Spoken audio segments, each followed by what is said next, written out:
Hello and welcome to the Studio 7 podcast with your hosts Joshy Lee and Luciano D'Amato.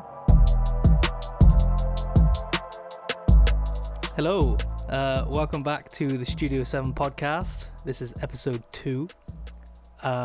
Today we're going to be talking about best films of the decade. It's going to be an interesting one. Yeah, we're going to try and keep it as concise as possible. We'll do our best.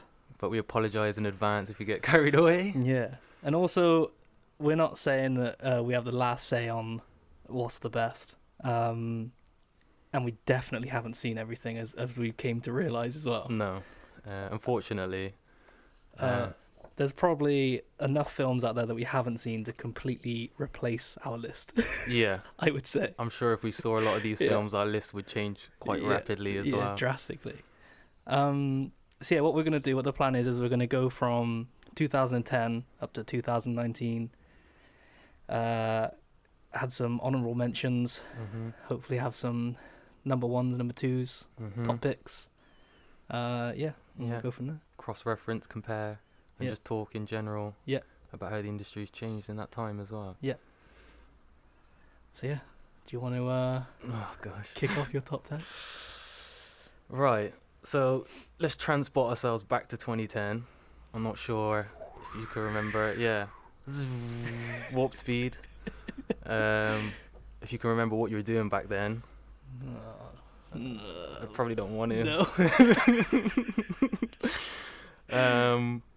But yeah, it was an interesting year. There was quite a variety of films out as well. Yes. And it's interesting also to look at what was sort of popular in the cinema at the time, or what was popular with studios, the kind of films to make, and how that's changed in the past 10 years. So, yeah, if we transport ourselves back to 2010,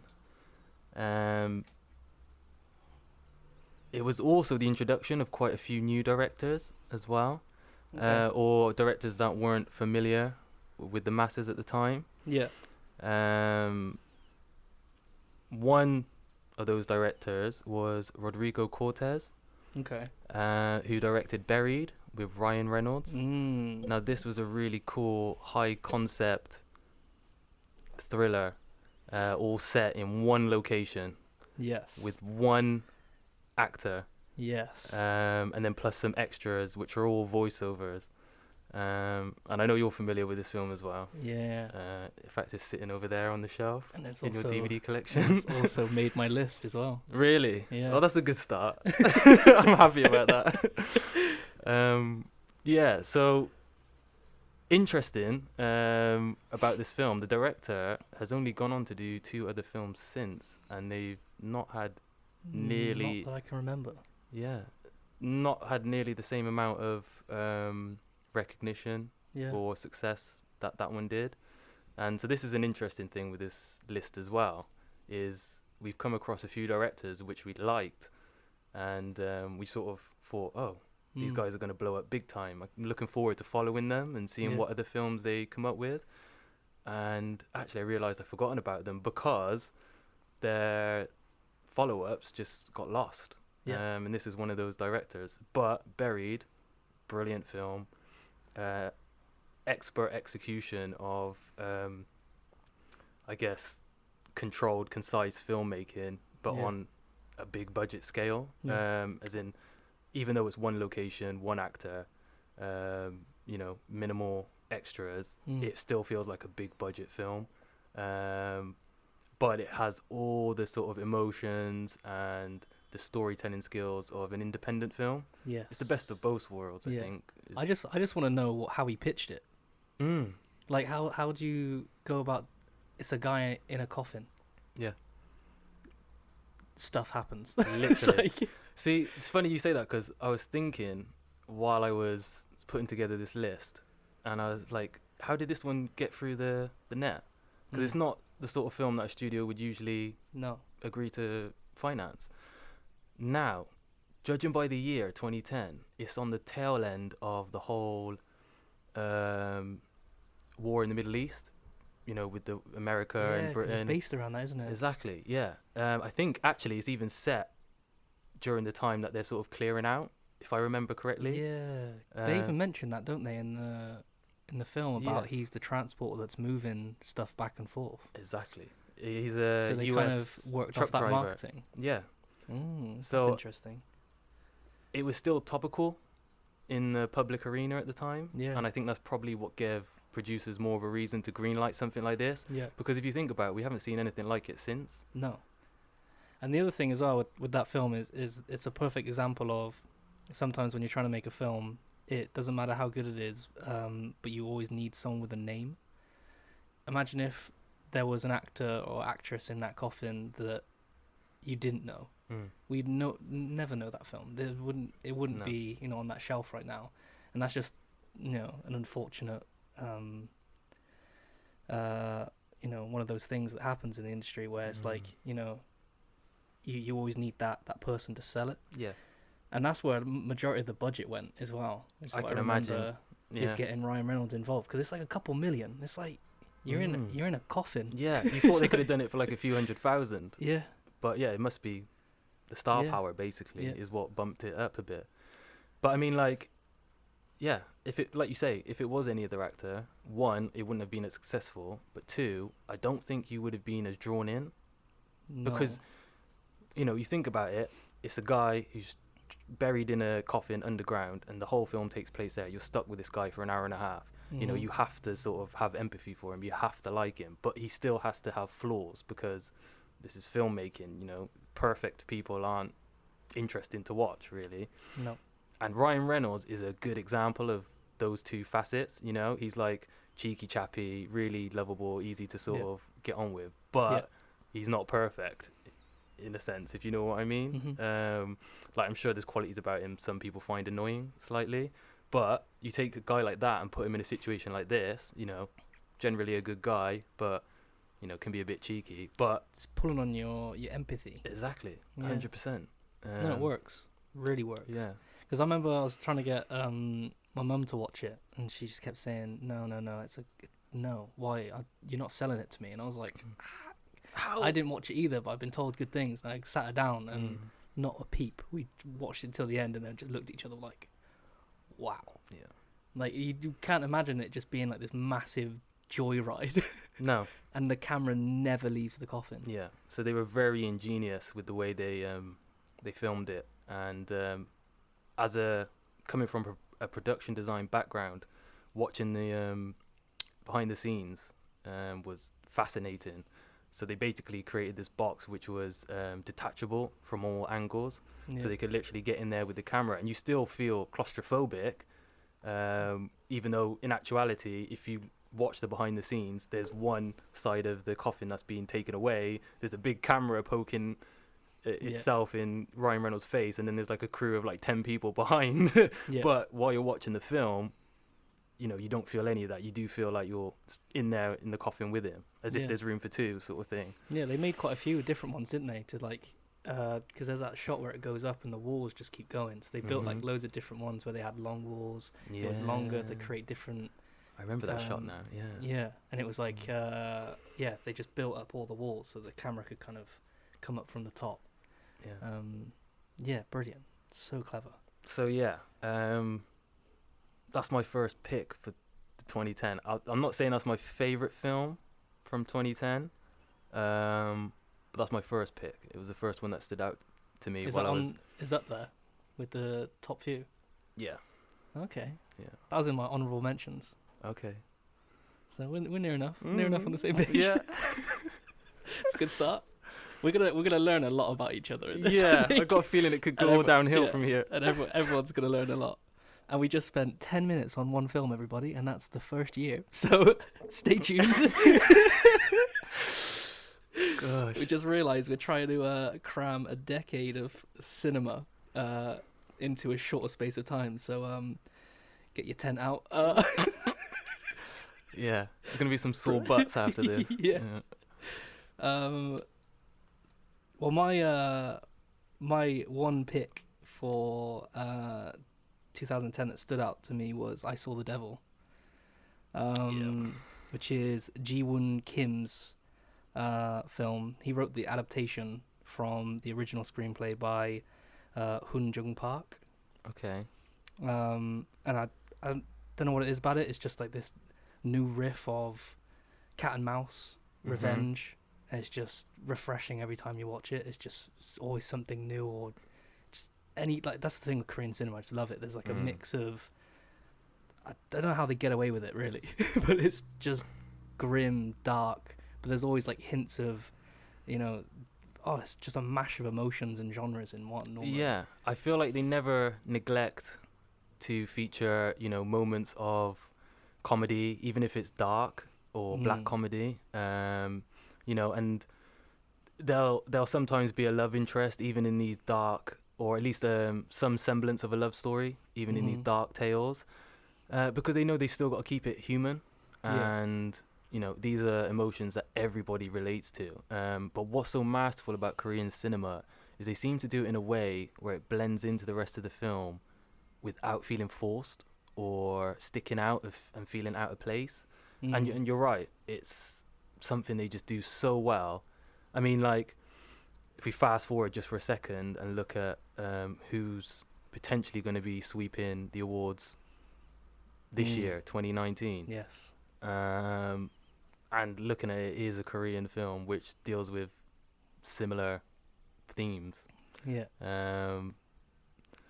But interesting you mentioned that, because while I was putting together this list, I was thinking hard about Korean films that I could put on there, and I realised that a lot of them were before this. Yes. It was the decade before, wasn't it? But they're coming back though. But they're coming back. Yeah, which is really exciting. But yeah, Bong Joon-ho, the director of Parasite, which is the one you were just mentioning then, he when he won the, I think was it Golden Globe? He won the Golden Globe, right? Yeah. He said something like, I'm going to butcher this quote, but he says something like, once you get over the 2 inches of subtitles, you'll be open to a whole new world of cinema. Yeah. And it's so true. I remember always being so afraid of the subtitles for ages, and I was like, no, go do it. And now like I've been open to like Old Boy, I Saw the Devil, and then there's a few other films I was going to mention soon. But yeah, and all these new filmmakers and new storytelling techniques and stuff. It's so amazing. Yeah, I definitely don't think you can sleep on foreign cinema. No. Whether you're a filmmaker or just a film fan, there is so much to get from it. And to start off with, it is going to be a little bit painful, but you do get used to it quite quickly. Once you've sort of dipped your toe in, I think it's hard to stay away. Good choice there. I'm just going to reel off my honourable mentions so we can just get through this 2010. Yeah, go for it. So on my honourable mentions, I've got Shutter Island. Nice. Black Swan. Yeah, I got that as well. Nice. Yeah. Is that in your honourable mentions as well? Yeah. Cool. And then I got How to Train Your Dragon. Let's see. Buried, as we mentioned. Yeah. The Social Network. Nice. Toy Story 3 and The Fighter with Christian Bale and Mark Wahlberg. Yeah, we weren't far off. Really? Yeah. Shall I just reel off mine quickly? Go. So I'm going to start from the top and then I'll end on my favourite of the year. Yeah. I know I did start with Buried, but actually it's a different one. Okay. So I've got honourable mentions: Scott Pilgrim versus the World. I was so close to putting that in. I was like, it's so good, but I was like, I don't know. Is it the right type of film? Yeah. I just went for it in the end. Then it was Fighter, which you also put, didn't you? David O. Russell, brilliant film. Actually, this was the sort of start of his rise of coming back, because he had like a long hiatus from cinema because he had a bad experience working on The Three Kings. You know, the one with George Clooney, is it Mark Wahlberg and Ice Cube? He had a terrible experience on that, and he kind of washed his hands of cinema. Then he had a resurgence, and I believe it started with The Fighter, and then he had like Silver Linings Playbook, American Hustle, things like that, just knocking them out the park. Came back booming, big time, yeah. Almost like he had a point to prove. Whoever pissed him off on Three Kings, he was like, "I'm gonna show you." Yeah. I'm going to go away, take a breather, write a few scripts, and come back and destroy it. So, after The Fighter, I had Inception, then Black Swan, then The Social Network, then Buried, obviously, which I already mentioned. Then I had The Town, yeah. 127 hours. And my favorite of the year, which I didn't watch that year, I watched many years later, was A Prophet. Now I'm going to try and pronounce this correctly. Jacques Audiard? The French film. Yes. You've mentioned this a few times. Really good film. It was shown to me by my sister. I think she discovered it after moving to Belgium. Yeah. Where obviously they speak French. And wonderful film. It's just about a young guy who gets locked up for a petty crime, but he's got a long stay, basically. And at first, he's a complete fish out of water. You know, he's small, skinny. Yeah. He's not, you know, a tough guy. And then over the course of the film, which is many years, he toughens up, finds his feet in prison, and eventually, without spoiling too much, works his way up to the top of the food chain. Now, I highly recommend people watch this film. It is on the same level as The Godfather and other classic gangster films, but it's a modern setting, and it's obviously set in France. Mm-hmm. So yeah, highly recommended. Added to the watch list. Awesome. So that's wrapping up 2010s. A few more to go. So let's Just 9 more years. yeah, not too much. Only a little bit behind schedule. So heading into 2011 again. I don't want to know what I was doing. I second that. Yeah. So yeah. Did you want to kick off 2011? So I got a big one which I think you're going to mention also, which is like the film of 2011. Yeah, I think it. Should we leave that till last? Yeah. Yeah. I think I know what you're going to say. And in a way, I think it's almost one of the films of the decade. If I'm thinking what you're thinking. But I will start with something else. And this is going to come out a bit of left field, you might think. Okay. It's actually Bridesmaids with Paul Feig. Very left field. Yeah. Okay.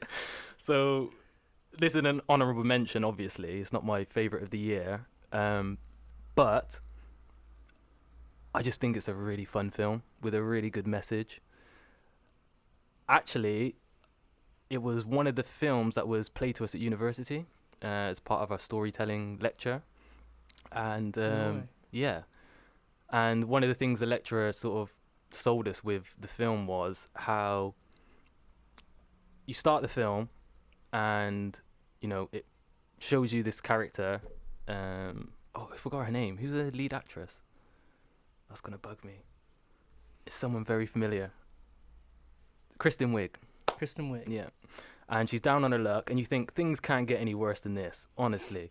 And then the rest of the film is sort of dismantling of her character to her very, very core roots, to the point where you think she can't possibly take any more. And just when you think she can't take any more, things slowly turn around.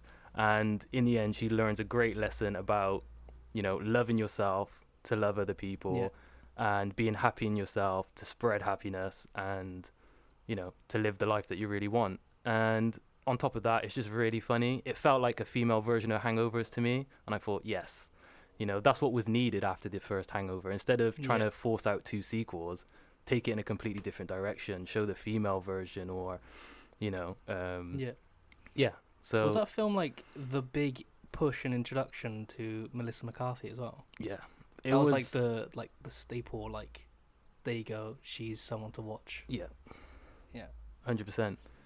I think it put Paul Feig on the map as well, actually, as a director. So yeah, I'd say that was my first honourable mention of 2011, Bridesmaids. Yeah, my honourable mention starts off with We Need to Talk About Kevin. Yeah. I haven't seen this one, but I haven't seen it in a long time. Yeah. I'm pretty sure I watched it around the time when I was in college. And I just remember it just leaving a mark. And I haven't touched it again. I've just been, it's like one of those films where it's like, yeah, you don't need to watch that again, and just stick with the feeling it gave you. Yeah. yeah, it's brilliant. Just a massive dive into, you know, the psychology of. Do you know anything about it? Yeah. Is it sort of a take on? So obviously in America, they've got an issue with gun crime. I think it's fair to say, and It's not so much guns.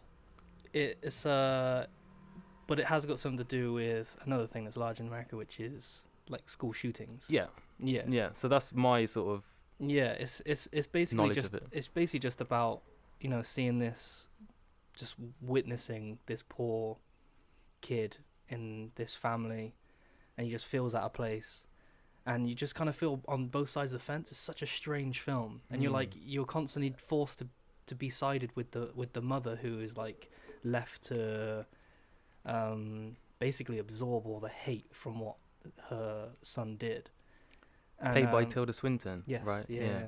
And but then you're also like shown little bits at the beginning of like the boy kind of struggling mentally, and it's like you don't really know where you stand, and you just feel like this fly on the wall that just can't do anything about the situation, but you really want to just step in and go, no, like that's maybe not a good idea, or maybe you should go talk to him, or something. It's such a yeah, brilliant. Like this, I remember just being sat there just wincing the whole time, and just like almost hugging myself, like, oh. I do feel like now's a probably even better time for me to go and watch that film. When it first came out, I may not have appreciated it as much, but now I've certainly, just from my own personal taste, I've got into more psychological things, and I have an interest in, like, you know, traumas and things like that, and a lot of it does stem all the way back to childhood when you look at these people who grow up to be serial killers. So there is definitely, you know, an argument to be made for, is it nature versus nurture? How much can you sort of hold the parents responsible? So yeah. Ask all those questions and Awesome. more. Yeah. Bro. And then another one, which I'm not sure if you would have seen or not, is The Hunter with Willem Dafoe. No, I haven't. Another one that I've only watched once, but again, it's just this really, like, there's hardly any dialogue. It's basically about a guy who has love for wildlife but is a hunter, and he goes off and he gets commissioned to go and hunt the last Tasmanian tiger. Right. And it's basically, it's like horrible, and it's basically through him it's like humanity and wildlife, and that's the kind of idea I got from it, and how he didn't want to but he had to, and there was just like a force of like human nature just wiping out and making these animals extinct, and it was literally like this whole build up to him pulling the trigger to wipe out this species. And it was this huge thing. He was tracking it down and everything. It's beautiful film. Wow. Yeah, Not what I mean, it's been a long time since I've looked at anything in regards to that film, but from my memory, I can't remember the trailer selling it to me as that sort of film at all. But that's another thing with marketing, though. They're always trying to get a wider audience in, which sometimes slaps them in the face, because then you get the wrong audience, and then that's when you get negative reviews and all this kind of stuff. But if they actually marketed it to the people who would care about the subject matter, then maybe the people would have Received 2, it better, 3, told other people about it. Yeah, Supported it more. Yeah, but that's another one. Interesting. Okay, so as we're conscious of time, I'm just gonna fly through my honourable mentions and get to the my favourite film of that year. So my other films of 2011 that I regard highly is Bullhead. Okay. Haven't seen that one. No, which is directed by Michael R. Roskam. I believe it's a Dutch or Belgian film. Stars Matthias Schoenaert. It's a really good film about a young boy who was essentially castrated at a young age, and throughout his life he's dealt oddly with masculinity and masculine figures, and anyway ends up taking testosterone to try and make up for the fact that he's lost his manhood. It's a character study, really. Very an emotional roller coaster ride. Also on the list is Warrior by Gavin O'Connor. I got that one. Yeah, good job. The Girl with the Dragon Tattoo. David Fincher's version. Yeah. I completely missed that one. I didn't realize it was that old. I thought it was like maybe 2013 or 2014, but no, 2011 Yeah, apparently. 2011. Yeah, Really? Yeah. Interesting. Next was Shame by Steve McQueen, the one that deals with sex and incest with Michael Fassbender. Yeah. Again, I watched that years after, and I was like, what the hell was I doing? I can't believe I missed that. Yeah. Source Code. I was so Duncan close to putting Jones. that on, and I was like battling. Was like, is it a guilty pleasure or is it a honourable mention? Interesting you mentioned that. Because the first few times, like, it's one of those films that I Yeah. can watch it multiple times, and then when it gets to that point, I'm like, this is just a guilty pleasure film. Yeah. I think there is a turning point in that film where it stops being like transcendental, like meta, and it just becomes like a really cool action thriller. Yes. And I do feel that every time I watch it, it's like I'm really overly enjoying it up until a point, and then I'm like, okay, this is just cool. Yeah. You know? Once you've outsmarted it, it's just an action Yeah. film. But yeah, I felt driven to put it in. And lastly, Limitless. I've seen this film like 100 times. When it first came out, I loved it. I think it was more the concept I was in love with than anything. Like, imagine having a pill that you could take and it just makes you use 100% of your brain power. Love it. Imagine walking, like, you know, just taking a flight and going to some random country, but instantly knowing the language or picking it up like that. Like, that would be, insane. Yeah. So yeah, that's my honourable mentions list. The two that you didn't mention on mine was Hugo and Super 8. Agree with the first one. Second one I feel is a guilty pleasure. Really? Yeah. It is. Oh, I've only watched it like 2 times, and it was a long time ago. But yeah, I just remember having this like nostalgic 100%, yeah. kind of feel to it. I tell you what, maybe I overhyped it for myself in the lead up to it, because this was off of the back of like Cloverfield, and you know, I was just in love with J.J. Abrams at the time. Yeah. The way he was like our generation Steven Spielberg, and I was like, if I could be the next generation Steven Spielberg, you know, I'd love it. Yeah. And so I was really hyped, especially with the way he teases things, you know, and doesn't give anything fully away. Yeah. So I was fully on board. Watched the film. I don't know what I maybe expected a little bit more, but yeah, good film. Very nostalgic, and also really good in that the monster is just a sort of extra edition, you know. So you really get to fall in love with these kids and what they're going through, and you know, being filmmakers ourselves, it's an added sort of empathy for them, because you know you see them trying to, you know, duck and dive and go out and make films against their parents' wishes, and you're just supporting them the whole way. So nice list. So yeah, number 1, it's obviously the same. 3, 2, 1, drive.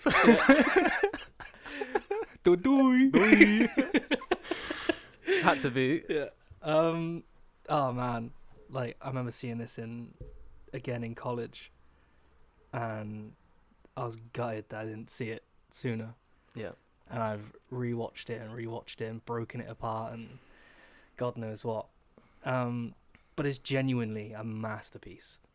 Like the deeper and deeper you go, you just keep finding that new little piece of him, or notice it's something else, or like a new creative way that he's done something. It's amazing. Yeah. Like, you know, nothing but praise for this film. I'll be honest, I think the first time I watched it, I didn't appreciate it as much as further viewings. But that's because like a lot with as I'm pretty sure we're going to mention as we go. A lot of Nicholas Winding Refn's films, you kind of have to be in a certain mindset. This one was a lot more commercial than his most recent stuff. Right. So it's a little easier to get into that mindset. Like you kind of just need that like first act, and then you can either like go, oh, I'm on board with what this filmmaker's doing now, or it's like you still try and stick to this is an action film, and that's when you can kind of go, oh, I don't really know, or you jump on board and you're like, flip, this is great, and you're just on for the ride. Yeah. From my point of view, I think it was simply because I hadn't seen anything like that before, and he was a bit ahead of his time, and I just had a little bit of extra trouble digesting it. But once I did, and this goes with his other films now as well, you realize this guy is operating on a higher level of storytelling. He really is. And he works on the level of like the ancient writers of Greek and stuff like that, who, you know, like, I'm being serious, but like, you know, like Homer and Odysseus and things like that, these big grand sweeping epics, which were really just about these main characters and what they were going through mentally and emotionally. But these writers managed to like weave it in to this whole tale about, you know, life, the world and the universe and why we're here. And Refn does the same thing as well, effortlessly. Also, I feel like it brought in a resurgence of 80s appreciation. With the synth, the music, the style, the clothes, so gorgeous. You know, like with the bomber jacket. And then I even got a little story about the bomber jacket as well. Actually, go. No, you go and finish what you're No, and just lastly, like, you know, lighting, neons, and things like that. It just, dude, it's so gorgeous. Brought it all back, and now it's carried on. You know. Yeah. And we've seen it not just in film, but in music and other areas as well, like with bands like M83 and stuff like that becoming more prominent. Even in film as well, they do a lot of film scores. Yeah. So, a real game changer. Yeah, huge. Yeah. But yeah, a little story about the jacket. So he's got a scorpion on the back, right? Have you heard of the story of the frog and the scorpion? No. So there's a little story. I don't know if it's like a fairy tale or like a poem or something. Okay. But basically, it's about a scorpion who wants to get across a river or a pond, and he asks the frog for a ride. And then halfway across the pond, the scorpion stings the frog, and they both sink. And then before he's sinking, he says, "Sorry, it's in my nature." So the idea is that the reason Ryan Gosling's character, the driver, has a scorpion on his back is because he's this nice, gentle, soft guy who doesn't want to be in this area, but he's driving around criminals, the scorpions, and he's dooming himself to drown, basically. And that's kind of like where just more... Well, there you go. That's exactly what I mean about Refn. He's working on these levels that we're not even comprehending. Yeah. But that's what I mean. It's all very... And this is something... I've watched this film like...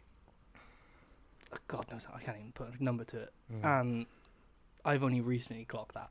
And like looked into it a bit more. I mean, what else is there that we haven't even... Well, there's another thing as well, which is it's like a few years ago I was watching an online video essay. Yeah. And he was there was a guy talking about the cinematography, and obviously the film's gorgeous. But he was saying that not in all the shots, but in a lot of the shots, because Refn likes to kind of keep the shot lingered and let everything play out, and it just feels a lot more natural. Yeah. But something clever that he was doing was he was using the Quadrant System. Right. Do you know about that? No. So basically you split the screen into 4, and then each quarter is telling its own story. Okay. So there was one where... it was in the... he uses it in the elevator scene before he crushes that guy's head. And then there's also another one which I remember, which was when he first meets Carey Mulligan's character. Yeah. In the hallway when she's going into her room. Yeah.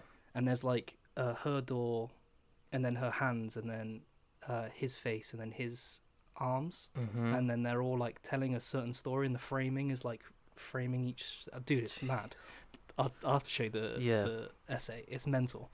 But it's not like someone just like forcefully putting the Quadrant System on there. It's like, no, it's a thing. Like, no, I believe it. Even him and the cinematographer were like, yeah, we literally like broke it down like a painting and was like, yeah, we want this to happen here, this to happen here. Incredible. You know, he's like 100% one of my favorite visual directors. Yeah. Probably my favorite visual director. He's definitely up there. Yeah. Yeah. Just painting with light, basically. Yeah. It's gorgeous. So yeah. A huge inspiration for us as filmmakers, I'd say. Yes, definitely. Is that 2011? Yeah. Done. Just about. Whoop-de-doo, guys. Thanks for your patience. Yeah. Hope you're still here, not snoring. Oh, jeez. This was a tough year. 2012.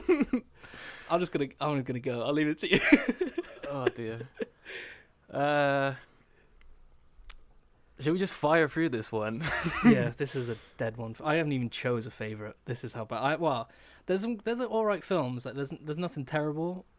There was more terrible than great, but there's nothing that I really want to pin a number 1 or number 2 to. That's the that's the thing. You said you had one. And I'm really interested to hear what it is, because you said you just done it by default. Yeah, as in, it's a really good film, but it's not one that I go around recommending to people. I just remember watching it one time on the off chance, and I was like, that was really good. That really hit me in the feels. And then I placed it in my sort of mind castle, and it's just been sat there ever since. Yeah. And then obviously doing this list, it came back up again, and I was like, yeah, should probably go to you. But yeah, so I'm just going to go through, first of all, honourable mentions. Mm-hmm. So, starting at the top is Lawless by John Hillcoat.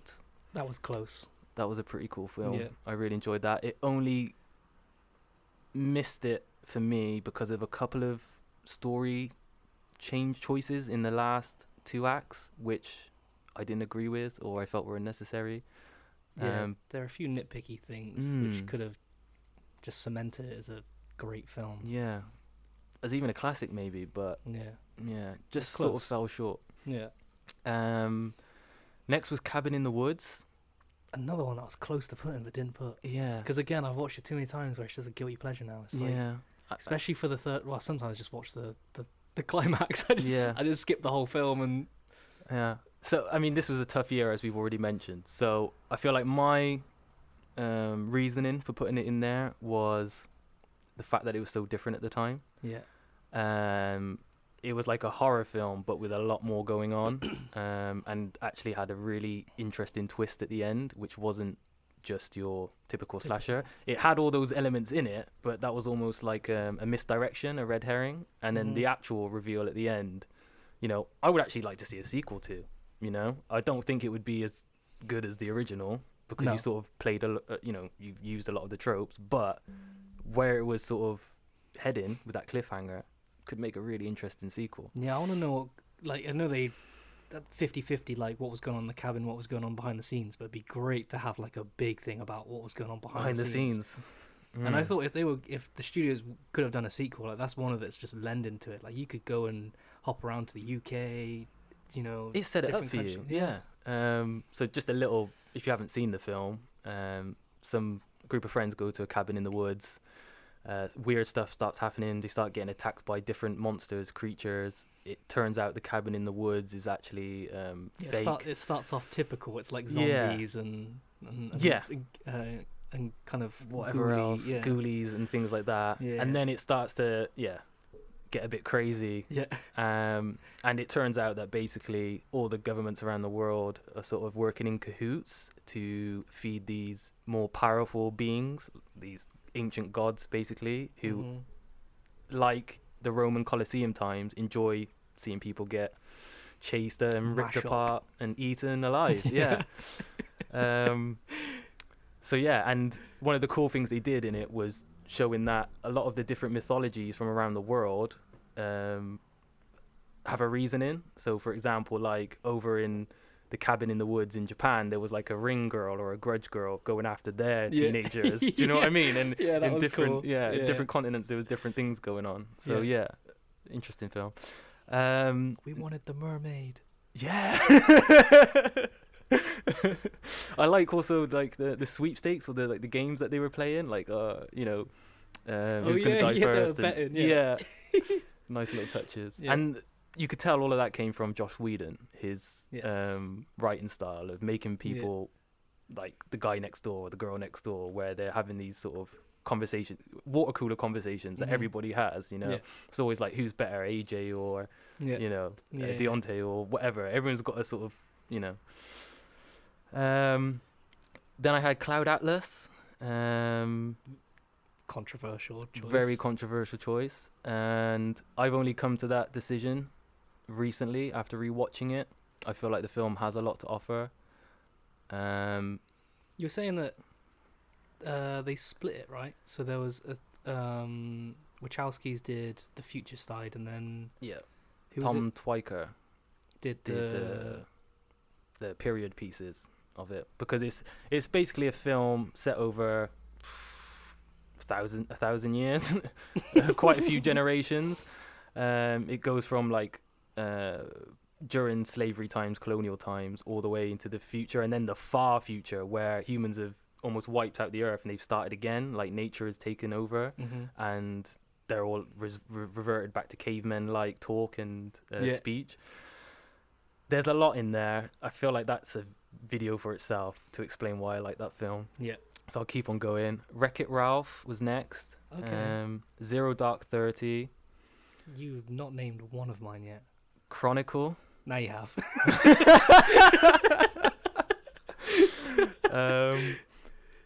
21 Jump Street. Okay. Rust and Bone. That's another Jacques Audiard film. Okay. Another one worth checking out. That's got Matthias Schoenaerts in it and Marion Cotillard. Okay. Hope I'm pronouncing that correctly. Then I had Argo, another Ben Affleck film. Django Unchained. Yes. The Impossible. Killing Them Softly. Yes, definitely had that one. Yeah. Yeah. This was a tough year. And then my favourite was The Perks of Being a Wallflower by Steven Chbosky. I have mixed feelings on that film. So you have seen it? Yeah, I have seen it. Okay. But I don't really want to go into it because I Aw. think I don't know. All right, fine. That was easy. No, I just think it's just depressing. Very depressing. Like, but I haven't seen it in so long, so there's That's nothing I can exactly really go why. too deep into it. But No. I remember just coming out of it and I was like, why do people like this so much? Like, it doesn't offer any, but people are leaving it like almost like it's a feel good, and I'm like, it's not. No. It's really not. Like, I came out of it and I was like, I am so close to just going to bed and not waking up. Like, it was horrible. Right. So I agree with you, and that's the reason why I haven't watched it again since. It's just been up there in my mind castle because it's so depressing. Yeah. And I don't want to even try and compare myself to the characters in that or say that I've been through what they've been through. Yeah. But I have been through some depressive times in my life. And I think around the time that this film came out, the time that I watched this film, I was going through one of those periods. Yeah. So I related to it on that level. Yeah. But yeah, I agree. There's good and less good parts about it. But I think if anybody has been through some of these issues, mental illness, depression, bipolar, you will at least relate to it on a level. However, like you say, it doesn't leave you feeling like, oh, but it's okay, everything's going to get better. No, it's not that film. Yeah, so that's that. Yeah, I don't know how people rewatch it. That's all. That's the thing that bugged me the most. Was like people were hyping so much over this. I can imagine it being a great book, and I can imagine on first watch you could be like, "That was a great film." Now I'm gonna put it on the shelf, and I'm not touching that again. It's just one of those. Yeah, but it just baffled me for so long how people because it's like brave and want to watch it over and over and over. Because it's like if you're going through a bad time in your life, you wouldn't want to watch that film because it might make you feel worse. Yeah. If you're going through a good time in your life, you won't want to watch that film because it might make you feel worse. So it's kind of like just there. Yeah, there's no ground to stand on. It's like, do you want to feel bad? Yes, then watch the film. If you want to feel good, just remember it. Yeah. It's like, there we go. Brilliant summarization. Anybody want to hire us as sales agents? Alright. Alright, that's I mean I'll just run through mine. I had The Grey, which is Liam Neeson. Ooh, yeah. With the wolves. Basically just for one scene. I think I've shown you the scene. Yes. I love that scene so much. Yeah. When they're at the campfire and they're surrounded by the wolves and so good. I will vouch that this scene is very, very good. Yeah. But it's very easy as well to just be glanced over. Like you kind of have to break it down a little bit to get it, but so good. And I got End of Watch, David Ayer with Jake Gyllenhaal and Michael Pena, which I've watched that a few times. Forgot. And that was found footage as well, wasn't it? Yeah, so good, really clever. And then did you mention Looper? No. Looper as well. Damn it. And then Prometheus. Ryan Johnson. Yeah. See, we talked about this, didn't we? Yeah. I really love Prometheus, I'm not going to lie. I feel like Ridley Scott had something that he really wanted to say, and it got lost in the studio wanting to do Alien again, and Damon Lindelof wanting to do Lost again, and I feel like Ridley's ideas got lost, basically. Yeah, you can see what he's going for, but then you can also see where there's some meddling. Yes. And it is unfortunate, because it should have just been a complete spin-off and its own thing, but it has to. Which is what he wanted to do. Yeah, and I think if he was given that freedom, it would have been something, you know, that would have been what people wanted, like a pre-Alien. Alien film. Film, yeah. Yeah. One of his reasonings for coming back was that while he was on set with the original, remember the huge space jockey that is this skeleton of an alien that's in the ship when they first go down and they find the eggs in the first Alien film. Yeah. He loved the design that Giger created and the model that the production designers made, and every day he would go on set and look at it and he'd be like, I'd love to know the story of that guy. Yeah, like, who is this guy? Who is he? Where did he come We've from? got the book down there, don't we? We do, yeah. Yeah. And and that was his original reasoning for coming back, is like, I want to tell that story. So that was originally what it was going to be about, the story of the space jockey, quote unquote, or the engineers as they became called. But obviously the studio got cold feet. They're like, people really want to see aliens again. Can you just do what you've always done? So he tried to force it in, and it doesn't gel as well. No. But yeah, definitely a film that I think has got a lot of merits. And also, just from a production design level, this guy is a master with meshing live sets, with CGI, with models, practical versus... and it suits it so well as well. Like, these films is like, just this... And it's this raw...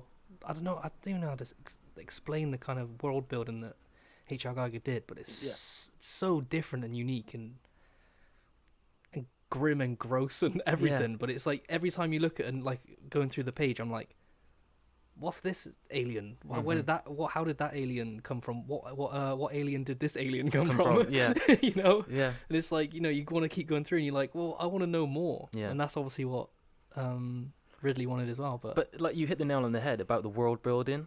It was like with Giger, he wanted to create an alien, a complete different life form that had a full system of evolution. So that's where the whole idea of the face hugger, then the chest burster, then the alien comes from. Yeah. He wanted to show you how it grows, not just, there's an alien, you don't know anything about it, you don't know where it come from. He still kept the mystery in its design and its origin, but then gave you a little bit of information, but in the creepiest way, as in, like, it starts out as a little spider crab thing that looks like a hand. It runs across the floor, jumps in your face, lays an egg in your mouth. Yeah. The egg goes down into your stomach. The egg gestates, turns into a giant worm that bursts out of your stomach. Like, fuck! It's fucking freaky. Spoiler alert. Yeah. Language alert as well. So yeah, nice list. Yeah. I did have another one, which is The Impossible. I forgot. I said that. Did you say that? Pretty sure. Okay. Then we mentioned it. That's why I'd put an underline. Awesome. All right, 2013. Okay, we're getting to a good few years here, I reckon. Yes. I'm just gonna reel off my honourable mentions. Do it. So I've got Gravity, which I think is a no-brainer. Yep. On there too. Wolf of Wall Street again. Yep. About Time. Do you have that one? It was meant to go on my list, but I left it off this one. About Time. I just think, gosh, beautiful. I'm gonna edit it now. I've got to make an exception for that film. Yeah, beautiful film of romance, time travel, but done in just such a simple and just pure way, believable way as well. Yeah. And there's nothing like extravagant, like he's got some big wristwatch and he turns it and smacks it, and big or a quantum suit or anything like that. Nothing like that. It's It's just go in a closet, close your eyes, open the door, and you're in another, 5-10 years down the line. And it's nothing like he can go back and to like 1940s or 1600s or anything like that. Like, it's only within his timeline, which I think is brilliant. Yeah. And obviously, every time he goes back, if he alters anything, then it changes his future. So it obviously adds like this other element to it, and it's nice dynamic. But yeah, brilliant film, so good. It almost feels like, was the director Richard Linklater? I feel like I got that wrong. It's the guy who did like 4 Weddings and a Funeral, right, and all of that. It was. Blah, blah, blah, blah, blah, blah. Richard Curtis. Richard Curtis, that it. Half right. Yeah. I feel like he just set out. Well, I don't think he set out to do this. I think he set out to make an emotional drama or rom-com. But in doing so, also created like probably the most foolproof time travel film. Yes. You can't really break it apart or find any fault with it. No. He just because it's contained. That's That's what I was saying. Like, it's not like he could just close his eyes in a dark space and go, oh, I want to see how humans came about. It's like, no. Yeah. You can only go back from when the day you were born to obviously, but you have to. This is the other thing as well, which is smart, is that even if he went back to the day he was born, he's not going to know how to go into a cupboard and close his eyes. So it's like, so you're going to avoid that. You've got to be smart with it. So it's like, it's literally just like this. So good, just nice contained time travel. And it's like, and obviously because you're telling a story from A to B, you're only going to time travel from A to B. So it's really nice and contained. Yeah. And we actually spoke about it when we were talking about the time travel in Avengers Endgame, weren't we? Because, I mean, that should have been that's what another story, yeah. I mean, about time, I advise anybody who's thinking about doing a time travel story should go and watch that first. Yeah. Because that'll tell you exactly what to do and exactly what to avoid. Yeah, great. So yeah, about time. Then I got Prisoners. Yes. On my list as well. Denis Villeneuve. Then you got Rush. Dallas Buyers Club. Did you miss that one? Yeah, I love that film as well. So good. I watched it recently as well. Out of the Furnace. Yes. Have you got that one? I didn't have that on my list, but another good film. Enemy. Didn't have that film. That's another Denis Villeneuve. Did that both come out the same year? Yes, because he done a very similar thing to what Nicholas Winding Refn did. So basically, he got the studio film, which is Prisoners, but he wanted to show his experimental side. And so what he did was he had these scripts and he done them back to back. So he took both of them have Jake Gyllenhaal in as well. Yeah. I think he did shoot. I'm pretty sure he shot Enemy first. Right. I might be wrong, but I'm pretty sure he shot it first because it was like, it's technically not simple, but it's a lot more scaled down to what Prisoners is. Like, Prisoners is obviously a big Hollywood movie. Yeah. So the Enemy is a lot more contained, but you can see like the creative freedom that he had with it. Do you know anything about it? Enemy? Yeah. No. So basically, I can't remember Jake Gyllenhaal's character's name, but basically he's a lecturer. He's kind of just got a measly life. He's kind of realizing that he has a measly life, and he kind of just Googles when he comes home and marks papers and goes back to lecture, and this just day to day, every day's the same. Yeah. And then he finds, I can't remember if he looks in a newspaper or on an article online, and he finds this actor, or this upcoming actor, who looks exactly like him, like his doppelganger. And then he tries to connect, and then after things start to connect, just shit gets weird, and the lines get blurred with what's his reality, who's who, is it one person or two people? Really, really clever. And if you're scared of spiders, I probably wouldn't watch it either. But there's a few cool visual scenes in there, and a few metaphors as well. Right. Okay. Very, I did very wonder cool. how that fits in, because I've seen some Very stills, and I thought that seems like it comes from a different film. This is a film that I watched at I finished watching about 1 a.m. and I had to literally just put it back to the beginning and watch it again.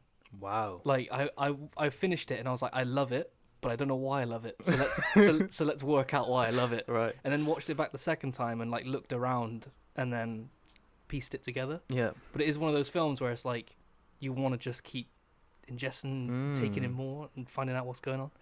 But yeah, that's that one. And then Blue Ruin, Yeah.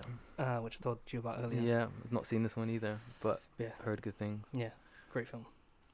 Awesome. What about you? I say that's the closest list we've had so far. So, yeah, my honourable mentions are The Wolf of Wall Street, obviously, Martin Scorsese. Mm-hmm. Rush by Ron Howard. Gravity, Alfonso Cuarón. Prisoners. Is it Denis or Dennis? Denis. Denis Villeneuve. Yeah. Villeneuve. I could be butchering this as well, but that's what I've heard other people say, so I'm going with it. This one's going to be interesting. Elysium, Neil Blomkamp. The one with Matt Damon. Oh, yeah. Now, I've got this on the list more for the concept and what he was trying to Yes. say. I don't think the execution was that close great. as well, Mm. because it is so realistic about, you know, whether it be done in that way, whether it be like a city or something in orbit, or whether it would literally just be a land split where it's like, you poor people go there and us rich people are going here, and we're going to put armed guards. You come anywhere near us, we're going to shoot you. Yeah. Like, it just feels so real. And obviously Neil Blomkamp is a great sci-fi, but realistic sci-fi, which is what I like. Yeah. It's like, you know, it's Everything's got to have a reason. Yeah. And It's a like root in reality. Post-apocalyptic sci-fi almost. Yeah. Brilliant stuff. Then I had The Secret Life of Walter Mitty. That was actually another directed one. by Ben Stiller. Yeah, another one that was close. Yeah. Only God Forgives, which I've only watched recently at your behest. Yes. And yeah, I must say, shot up the list of one of my most appreciated films. I will just say this about it. There's a documentary called My Life According to... My Life directed by. My Life directed by. Yeah. My Life directed by Nicholas Winding Refn. Yeah. It's documentary directed by his wife, who is Liv Korvikson. That's it. Yeah. Yeah, it like this is the story of this film, because this is number one on my list. Oh wow. Um, Did I spoil that? No. Sorry. No. Might No. lead you in nicely. Because I came out of Drive and I was like, I love this film. I love this filmmaker. Year later, obviously, he came out with Only God Forgives, and then previously, which is what I was going on to say with Denis Villeneuve, how he did it with back-to-back with Enemy and Prisoner.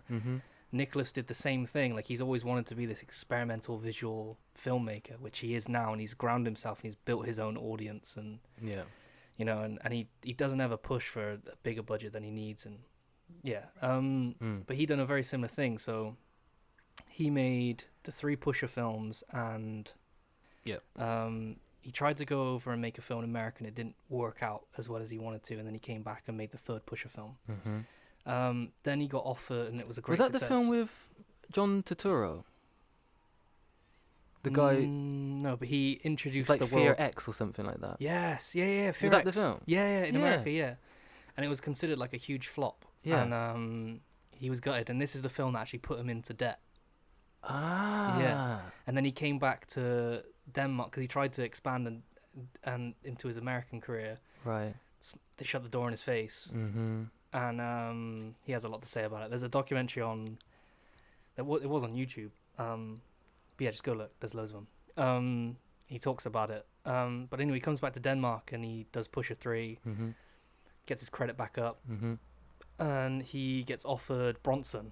And was smart because he still wanted to be this visual director, and he didn't want to just do these Hollywood movies. He did actually add a lot to Bronson, because apparently the original script was literally just thuggy, brutal, like in a prison. biography. And then he started adding all these like little cutaways of you know, surreal elements. When Tom Hardy's in his hall, like going, oh, you know, my favorite bits of the film. And Nicholas said that he refused to even know who Bronson even was. He just said, sounds like a cool guy, sounds like a character, and I want to treat him as such. And went in and kind of, which also had a few people questioning, like, why are you doing it then? But I think The he out- was being really clever there, but carry on. Yeah. I'll tell you after. but what he did was he got funding to shoot Valhalla Rises, Yes. which I have a few quarrels with. Mm, I want to watch it again because me too. I've given it enough time now. I reckon I could give it another go. Mm. Mainly because I think he's such a visual director that there isn't enough there in the islands of Scotland to, like, you know, he's normally shooting with all this light and stuff. Mm. It's very different. But anyway, I digress. So I came out of Drive and I thought it was flipping fantastic. Yeah. And when I was like, I want more. So there was Only God Forgives and Valhalla Rises. So I've ordered them both online. Valhalla Rises came first. Mm-hmm. Put it in, took it out, threw it at the wall. Only God Forgives comes, and I'm like, this has got to be the Drive. It's got Ryan Gosling. Everyone, put that in. Yeah. Play it. I'm forcing myself to watch it. Yeah. Again, take it out, chuck it at the wall. And I was like, No. no, I hate it. And it's so funny. And I was like, no, I can't stand it. It's just pretentious. And Yeah. I was like, oh, it's making me cringe. But Big butt. Yeah. Mm-hmm. But then I seen a lot of people saying about a documentary that was made about the making of the film by his wife, Liv Vixen. And I ordered that, and I thought I'd give it a go because obviously I want to be a director, and you got to learn from the best, and he is great. So I watched it, and it was just a great insight into just Nicholas's mind, basically, and how he sees his films and how he wants his films to be portrayed. And you kind of understand the guy as an artist and as himself as well. Yeah. And how he's balancing like family life and film life. Is you know, all these things that people don't think about that have influence on a film.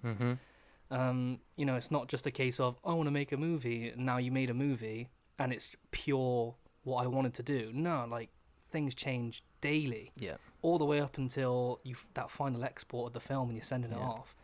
Things are changing constantly, and this documentary kind of lets you know that and lets you know what kind of mindset to watch the film. Yeah. So I took it out from stuck in the wall, put it in the DVD player, watched it again, and I changed the way I watched it, and it is incredible. Yeah. Like genuinely, like every frame, Mm-hmm. it's gorgeous. Like Yeah. everything is telling a story and is very specific. Yeah. And it.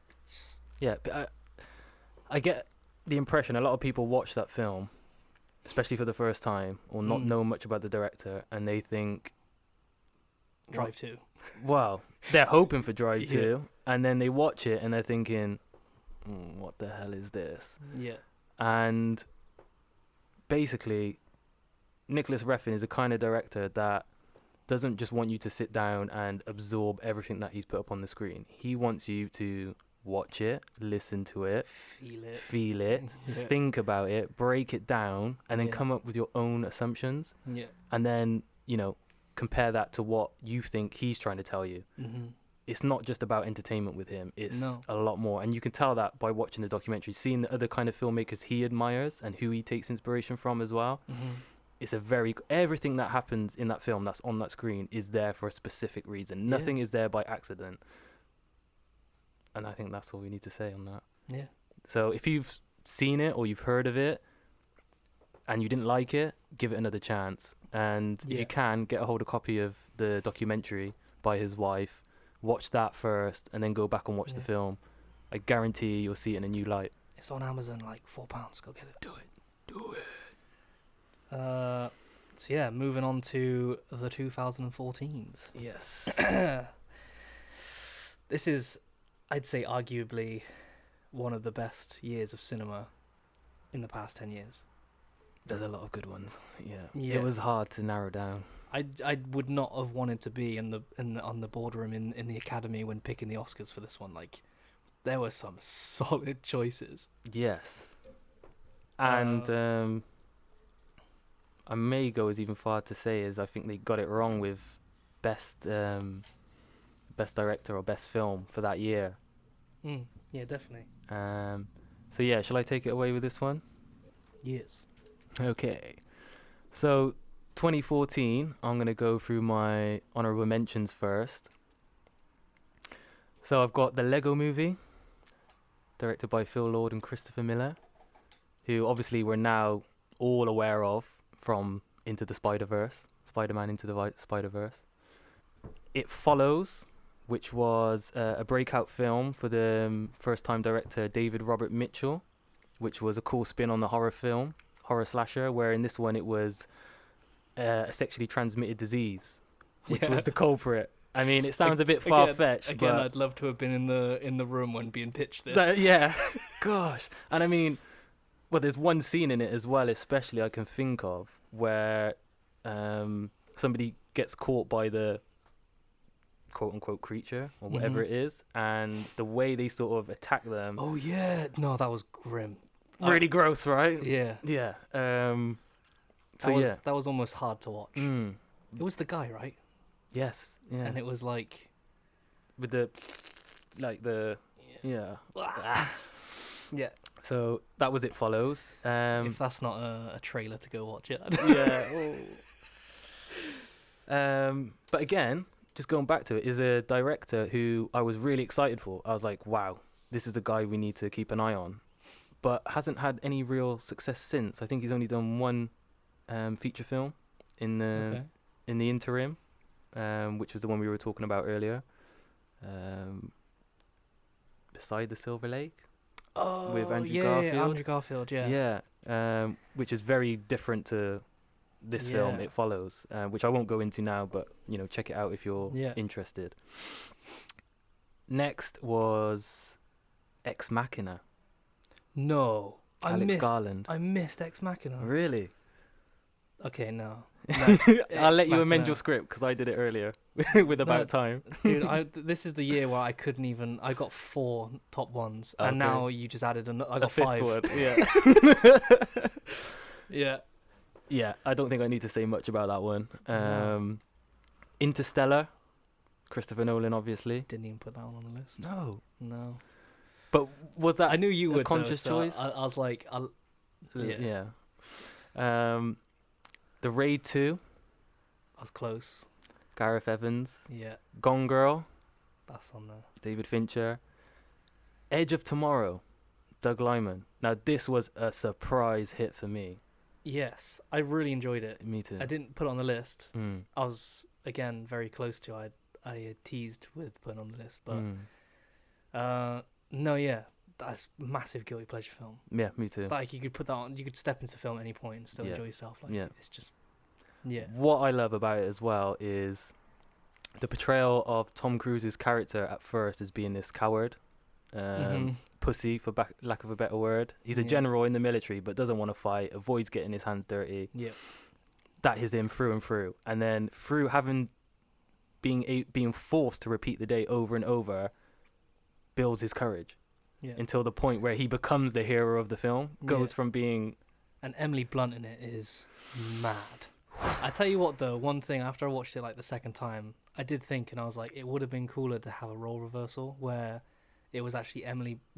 Either we see Emily Blunt going through it, like it says in the film, or Tom Cruise is playing Emily Blunt's character like he did it first, and then Emily Blunt's coming in to harden up and go through it. Yeah. Could do. I feel like a lot of SJWs would have something to say about that if they did it that way. Yeah. But... I just thought she was incredible as the... What do they call her? It was Full Metal Bitch. Full Metal Bitch. I've been waiting to say that. I was like, I want to... So good. Yeah. Brilliant character. It's the Full Metal Bitch. Yeah. Yeah, incredible. Great characterization. Next, I had Chef. Now, this was haven't seen a little film that I think slipped by most people. Yeah. Jon Favreau did it like in between Cowboys and Aliens and whatever he did after. Should have just done this. Yeah. Brilliant film. I think this was his way of going back to basics, basically. It's just about a chef who's sort of... It's like a portable... but he starts off, he's like 5-star Michelin chef. And he's sort of in a lull in his career. And he's broken up with his wife that he shares a kid with, and he's looking for a new lease of life, and he decides to strip away all the fluff and go back to his passion, which was street food.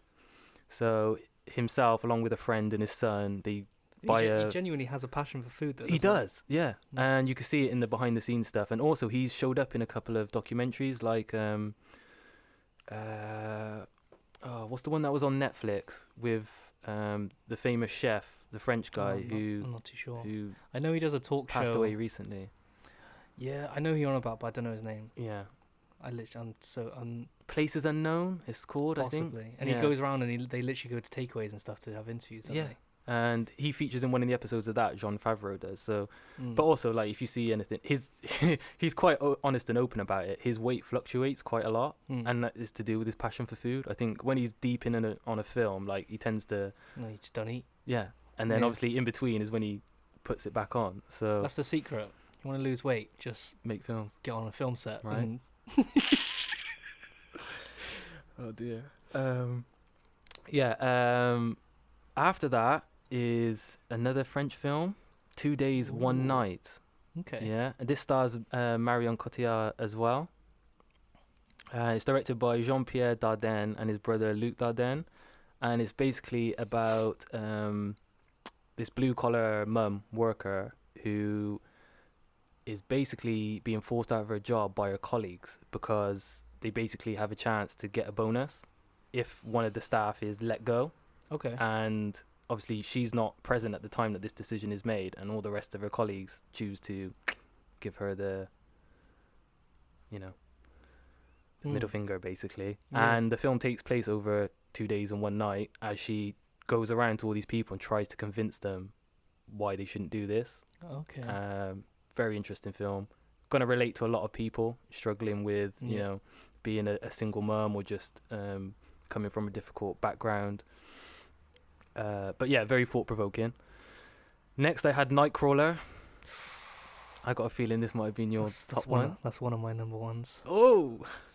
So I'll let you good. talk about that, and I'll just go on and say my favourite film of 2014 was Whiplash. Another Damien one Chazelle. of mine. Yeah. So good.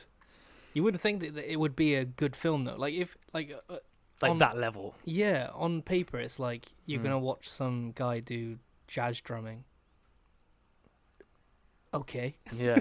And you go in and you just feel the passion from this guy. Yeah. It's like anyone who's got a passion for anything is gonna feel like the raw hunger that this kid's feeling. Mm-hmm. And like with the teacher like doing like harsh love, and you don't really know if he's just being a dick or if he's actually pushing him to the edge to make him better. Mm-hmm. Yeah, awesome portrayal by J.K. Simmons, isn't it? Yes. Yeah. Yeah. Oh man. And just the way they filmed the rehearsal scenes when they were playing and when he was sort of tutoring him, and the back and forth, it felt like a performance on its own. Do you know what I mean? Brilliant. Yeah. So I'll just run off my quick honourable mentions. Okie dokie. The Grand Budapest Hotel. Did you say that one? I haven't seen that one, Haven't seen but that it keeps coming up recently as well. it's just a nice film. Yeah. It's so easy to watch and just fun. It's Yeah. just. Then you got. Did you mention the Lego Movie? Yes. Yeah. That's just another one. Mm-hmm. The Theory of Everything. Good shout. Boyhood. Really good shout. Have you Haven't seen seen Boyhood? it though, but no, Dude, I've heard a lot of feat good in things. filmmaking. Yeah. Like, as I was saying earlier, like when you're making films, things change daily, and this guy made a film over 10 years, like about things changing. about things changing. So it was like they just went out and made a film, and then just went, you know what, we're gonna film. I think they filmed every summer or something like that for 10 years or something ridiculous. And they just filmed this kid growing up, and his mum and his dad, who's played by Ethan Hawke, just growing up, and it's like, oh, dude, it's so pure. It's like just Raw filmmaking. Yeah, Yeah. yeah, that's a brilliant film, and I think it definitely deserved some kind of recognition in awards, and it just didn't, which is mad. Nothing at all. I don't think so. Not well. Yeah, there was a few. It was nominated though, wasn't it? Yeah, it was nominated, but Yeah. it didn't win anything. And I thought it was a bit of a steal, especially when it's taken. When was 10 that? years. 2014.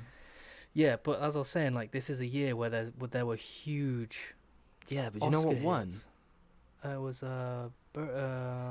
Gravity. Yeah. Yeah, that. I mean, I can imagine the cinematography because they invented like the bolt arm and stuff, which is huge now. yeah, To mimic like the just fluidity. of space. Definitely that, which I think it did win. Yeah. That was Lubetsky as well, wasn't it? Hmm. But yeah,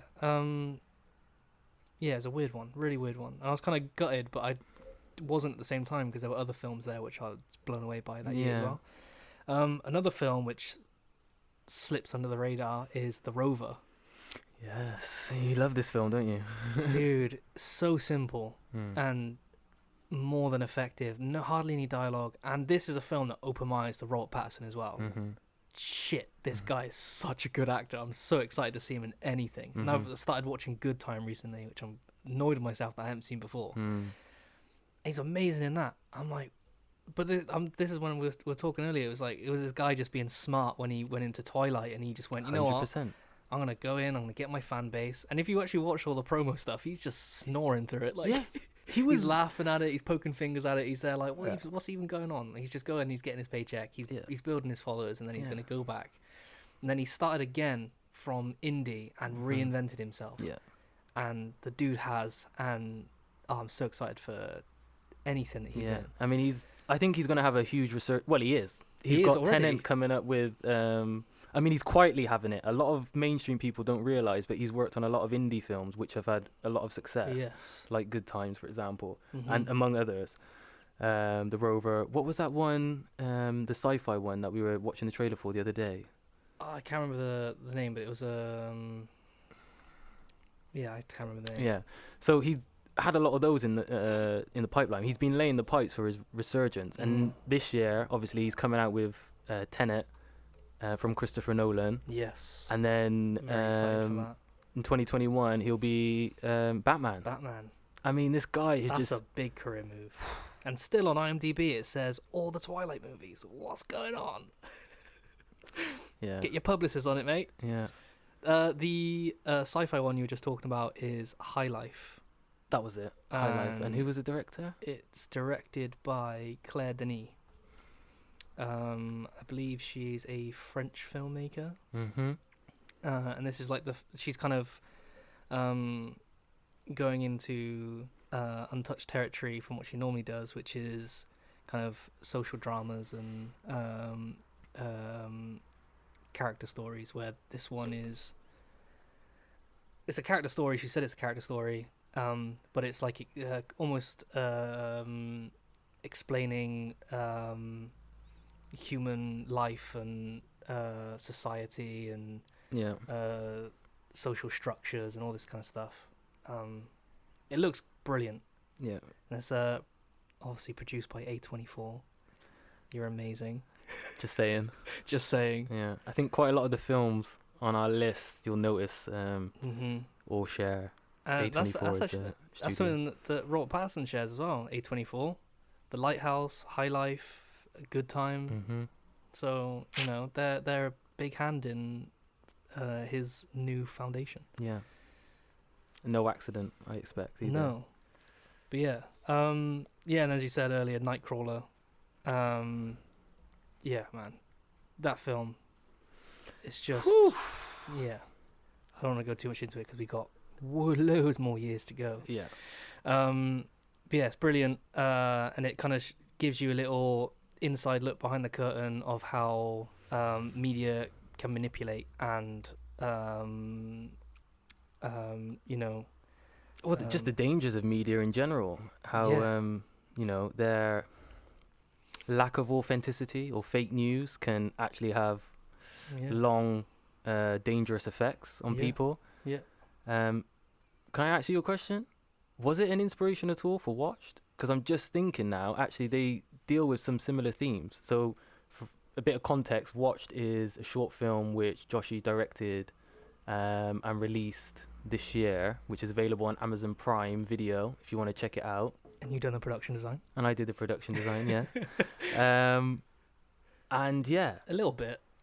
It wasn't like a direct reference. It was because it's coming from a very different form. It's like watched is more social media, online, whereas this is more televised. Broadcast to the masses. Yeah. Like, yeah. But yeah, no, it's just one of those things that kind of people don't really think about, and they kind of just blindly follow a lot. You know, like you read it in one source and you believe it straight away. It's like, that's the truth. Let's go with that because I heard it once and I read it on Facebook, and it's like, don't be that susceptible. You know, maybe just go have another research or go to another source and cross-reference and come up with your own idea, not a solid, that's the answer, I don't like this, or, you know. Yeah. Someone gave me a bit of advice once. They said, if someone tells you one thing, go and find a source that tells you the exact opposite, and the truth is probably somewhere in the middle. Yep. Yeah, definitely. I think, yeah, I'd agree with that. That relates to this film, and Watched to an extent as well, is, you know, with Watched, it's social media, but what people are putting out there for you to see about themselves, probably not 100% what's actually happening. So you could probably dial it back about 5 from there, and that's probably where they actually are in their lives, you know? Yep. So yeah, 2014. Summed up. Mad year. And there's loads more as well that we just haven't been able to mention. Yeah, can we just like remind everyone that this is just a list of the films that we felt left an impression on us and that we felt were worth mentioning over the past 10 years and have actually seen. Yeah, obviously we don't want to comment on stuff we haven't seen. So yeah, don't take this as golden. I'm sure you guys have got some great ones that we've missed out, and we'd like to hear them. You know, leave them in the comments if you want to start a discussion. We'll be in the comments. Yeah, always up for that. Yep. Obviously, you know, on Instagram as well, you can catch us there. It's all studio7.co.uk. Yeah, at studio7films.co.uk. Yeah. So 2015, we're almost there. Halfway. Still going. Yeah. All right, I think we should just reel off this one. All right, let's do it. So my honourable mentions, I've got The Revenant. Yep, I got that. Steve Jobs. I don't got that. I haven't seen it, so that's probably why. Good film. Yeah. Southpaw. Yeah. Mad Max Fury Road. Got that, yeah. Macbeth. I haven't got that. It's a good film. Very good. And Hateful Eight. What did you have? Okay. So, I've got Sicario. Oh, that's my number one. Oh, Creed. Ryan Coogler. Now, this was a surprise hit for me. I didn't even know they were making a Rocky anthology film or follow-up or sequel or anything like that. Yeah. I just saw the trailer like a few months before the release, and I was like, okay, this looks interesting. Yeah. And then when I watched the film, blown away. Yeah. Literally, like, probably as good as Rocky 1, if not better. I'd say it's the best. Yeah, I was just being, Arguably. you know. Like, I like the originals, and they're fun They've to got watch. their place. Yeah. But... But yeah. No, man. There's something about it that just feels so... Yeah, and plus, like, Ryan Coogler, man, he has got a career. I haven't seen Fruitvale Station yet, and it's been on my watch list for so long. And when I was doing the research for this, it kept popping up, and I was like, oh, man. I want to scrap the research and just watch the film. Yeah. But yeah, I didn't put this on my list. To be honest, it just completely slipped. Yeah, that's fine. Yeah, no, it's brilliant. So that was Sicario, Creed. Then I had The Martian, Ridley Scott. Again, another film I had no idea was even in production. Ridley Scott turns these things around so fast. It's incredible. Yeah, just went and watched it, blown away again. Also, it felt very relevant for the time. It was very topical because there's a lot of things going on in the news about, you know, exploration of Mars and the way climate change is actually speeding up and affecting the planet. We need to look for, you know, some sort of amendment. So it came out at exactly the right time, and it also taught you a lot. And this is another thing I found in my list of films, is the ones that I've favoured are the ones that I felt I learnt from. And this one taught me a lot about space travel, about the logistics of it, how it works at NASA behind the scenes, how it works with the media and the PR, and how they present it to the public as well. As Matt Damon says, you're going to science the shit out of it. it. Yeah. No, yeah, I agree. It's a good film. Again, another one I've only watched once. Is that the one with Donald Glover in it? It is, yes. And that infamous scene where he headbutts the trash. Yes. Again, a brilliant cast in this. Kristen Wiig's in this as well. Yeah, she is. In a role a bit out of character for her, playing a serious... I mean, there is comedy in this film, but it's a much more real-life sort of comedy, not slapstick like Bridesmaid was. But yeah, like you said, Donald Glover as well, to name a few. Next, I had Inside Out, the animation. So this is the one about the emotions in the little girls. Yeah. Very clever. I won't spoil anything about this. And this is one that everybody can watch. And you can watch with your family and your kids. Go and watch it. Yeah. It is a little bit emotional, but it is feel good. Emotional. But it is feel good in the end, I think. So I seen it for the first time in Cannes. Really? Yeah. What a place to watch that. Yeah. World premiere in Cannes. It was mad because they don't sometimes they don't tell you what it is, or sometimes it's in French. Ah. So I'll just go in thinking it was going to be like typical French film. Yeah, and I kind of Jacques Adiard. I kind of just like I like the kind of drawing the card like, ooh, what we going to get there for 6 p.m. walk the red carpet, go sit down and see what you got. And sat down and everyone's buzzing. I'm like, what the hell's going on? Pixar comes up on the screen. You're just like oh. Okay, cool. I'm down. Yeah. So yeah, actually, I'd compare that to Perks of Being a Wallflower in that they deal with similar issues, but in totally different ways. One isn't feel good. One certainly is. Yeah. So yeah, just an interesting thought there. Next, I had The Revenant.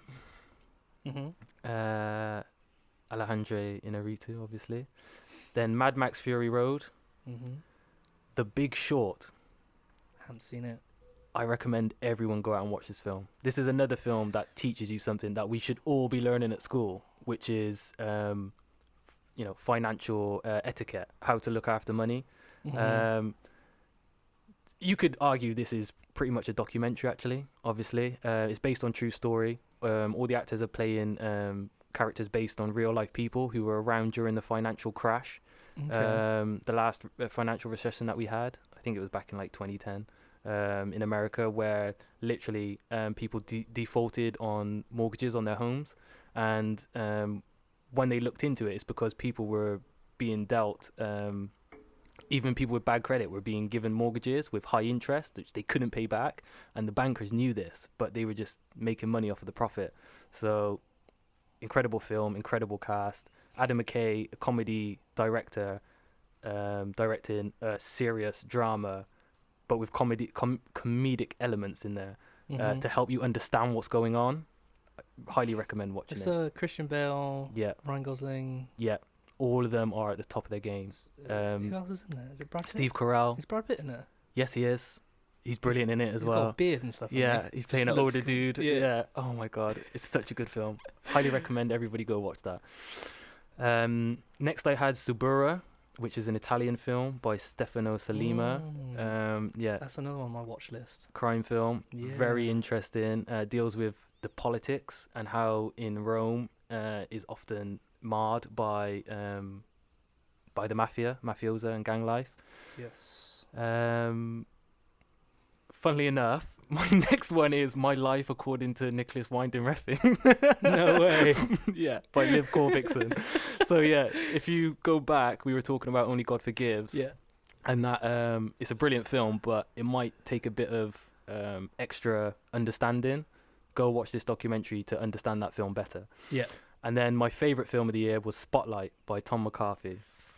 This is the film about... Another one I really want to watch. Yeah. Again, another one that taught me a lot about a subject I didn't know about. And again, this is based on a true story about priests in a New York suburb who were obviously abusing some of the children in their care. And it was covered up for years and years and years. And finally, this reporter picked up on some story threads and started researching it seriously and uncovering all these gruesome facts, and then went so far as to make sure that this was put out there properly and people were held accountable. Yeah. Incredible film. Yeah. I think that's why you kind of have to be in a mindset for it. 100%. Yeah. I will say that, yeah. I mean, it was a long time before I actually got around to watching it, but it was on my watch list for a while. So, yeah, I can understand that. If you said, is that all your honourable mentions?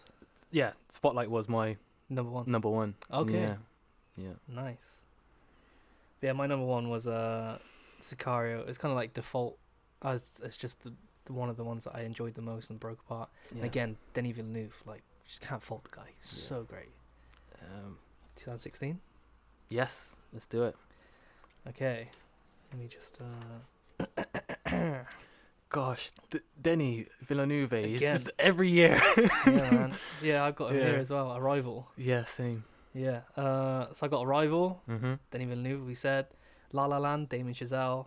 Mhm. One that you might not have is Hardcore Henry. No. Have you heard of it? Yes. Was this The the GoPro one. Yeah, first-person shooter almost. Yeah. Yeah. They had like a big crowdfunder, and they literally just started chipping away at,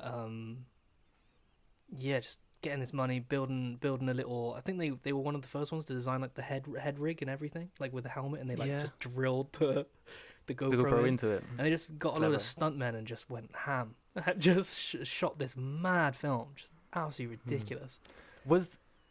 So, if I remember correctly, was there like a video that was going around for a while on social media of this guy just sort of? It was a first-person thing, and it was only like 3 or 4 minutes long. They did like they did a music video. It was a music video That for a was rock it. band, and Yeah. it was like time travel. Yes. Yeah. Yeah, 100%, I can't remember what the band is or what the video is called, but I'm pretty sure you can find it like GoPro Yeah. music video. You'll find it. It might come up with who's the singer Weekend, his Yeah. video, because he also directed that as well. Really? Yeah. It's literally like his specialty now, like Ah. GoPro first person films. Right. But yeah, this film's mad. Like, it's just a film to have fun, and plus, Sharlto Copley in it is bloody hilarious. He's in it. Dude, he plays like 15 characters. It's No so funny. Oh, so good, man. I had no idea he was even in it. Yeah. He was like a massive backer of it. Wow. He put in a lot of the money as well. Executive producer and stuff. And he's so funny. I'm gonna have to watch that. But yeah, and then my last is Moana. Ah. Yeah, I got that one too. Yeah. Yeah. I went and watched that with my little sister, and Mhm. yeah, we both came out feeling exactly the same. It's a beautiful film. Just It's beautiful. gorgeous. Yeah. Yeah. Heartfelt. Tells you a lot about how the ecosystem and how to treat your environment And also about like the Polynesian cultures and yes, how they link to the sea, and you know Mhm. that's all part of their and mythology how they expanded from island to island. yes. and how they learnt to read the sky as a map. Yeah, awesome. Insane. Yeah, and the music as well, so fun. Yeah, some great songs. Yeah. Okay, I'm just gonna fire through my list. Obviously Moana, like you just said. Mhm. Arrival, like you mentioned earlier. Mhm. I also had The Accountant, Gavin O'Connor, Yeah. starring Ben Affleck. Now, I don't suppose it's on a lot of people's lists. It wasn't like, a perfect film or even close or anything like that. But I was pleasantly surprised by it. I thought his depiction of someone suffering with that kind of social or that kind of illness was quite well done. It was especially autism. Sorry, yeah. Was quite well done, and there's a pretty good twist in it as well. Yeah. The film sort of leads you to think one thing, and then in literally the last Yeah. 10 minutes, like completely switches it around, which I thought I appreciated. Yeah. There's a few little twists in there actually. I thought it was just a different film in a year when there was a lot of good films, but a lot of kind of similar films. It just blindsided me. I also had Snowden, Oliver Stone. I only watched recently. I haven't seen that film. Again, another film that Joseph Gordon-Levitt. Yeah. Yeah. What's really cool about this is the film actually features a dictation by the real Edward Snowden, talking from Moscow, where I think he's exiled to now. And No way. yes, and Joseph Gordon-Levitt absolutely nailed him in his performance. No way. Literally the tone of his voice, the inflections, his mannerisms, brilliant. And again, it's another film that opens your eyes to what else could be going on behind the scenes in the world, especially with America and their military industrial complex, and just how many fingers they've got, how many pies they've got their fingers in. It's quite worrying. Yeah. But it's good to know that there are people out there like Edward Snowden who can't help but stand up for what they believe in, which is that you know, we have our rights, and Yeah. our privacy should still be ours. Yeah. You know. And my favorite film of that year, I've only just watched, Moonlight by man. Barry Jenkins. Oh, I fucking love this film. I can't even hold back, man. No, I genuinely think this is one of my favorite films. yeah, It is beautiful. 100%. Both visually and from a filmmaking standpoint, Yeah, it's just pure. everything about it just falls into place. Yeah. I think in reviewing it on social media, I said basically there's only a few times in your life that you'll probably watch a film that literally makes you question everything that you've been led to believe before, and makes you see the subject in a whole new light. This was Yeah. one of those films. Yeah. And even more so, being someone from mixed heritage, I just fanboyed over the way young black males were being presented in this film in a different light to what they're usually presented in, especially nowadays. And also not being afraid to show them as vulnerable. And It's stupid to say. yeah, it's crazy. I mean, this is what I mean, is in prior to this film, I had, even myself, had a sort of tainted view of different cultures and specifically black males. And myself being half black, had a certain view of myself and the way I should sort of be portrayed or portray myself. And then after this film, totally knocked it out off the table. And I thought, no, you know, everybody should be treated as they are, for who they are, no matter about your race, creed, color, anything, or sexuality. Nothing to do with it. Yeah. Incredible film. Yeah, man. It's like, and it's like such a different way of telling it as well. With I don't want to say too much. Yeah, it's hard to not spoil this film. No, yeah, because I remember I was showing my girlfriend Summer. It was like I didn't want her to watch the trailer. I didn't want her to watch anything. I was like, don't even look at it tonight. We're gonna watch this film. What's it about? It's about a guy. It's like I don't want to tell you anything. No. Because if you even say anything about anything, like it, you start to think about what you're about to watch. And I watched it so fresh. Yeah. I was like, oh, it won Best Picture. Go on then. Yeah. It looks cool. Chucked it in. Yeah. Balled I think that's the end. way you have to watch it. Yeah. For it to have the full impact. Yeah. I mean, I just watched it. The marketing was really clever as well. Another A24. Yeah. Shout out. Yeah, guys are amazing. Send us some t-shirts. Yeah. Or a mug. We can have it on the table. Yes. But yeah, like their marketing was ace. They gave away hardly anything. It was almost like it was like a little monologue about from each character. The second trailer, which came after its awards and everything, gave away a little bit more to push the sales. But the first trailer was like, it was literally just a montage of images and showing the drama, and then a nice monologue over the top. And I remember watching that and I was like, I still don't know what it looks like. I don't know what it's about. Yeah. But it looks great. Yeah. And I want to watch it. And that's the only thing. I just went in going, it looks good. Yeah. And I went in and watched it, and it's... I mean, I didn't actually realise this film came out that long ago. I thought it was more recent. And now, looking back in hindsight, I can see how it's actually ushered in a new wave of black filmmakers and black films that all have this more genuine feeling, unbiased approach to dealing with these cultures and these people and the subjects that affect them. Yeah. I'm talking about films like If Beale Street Could Talk, The Hate That You That's Give. his next one. Exactly. It's just... And Waves now, another one from A24. Yeah. And there's another one, Queen and Slim, I think. Yeah. And if it wasn't for Moonlight, I don't think all these films would have come about so quickly. Yeah. I think it stretches further than that as well. You got like...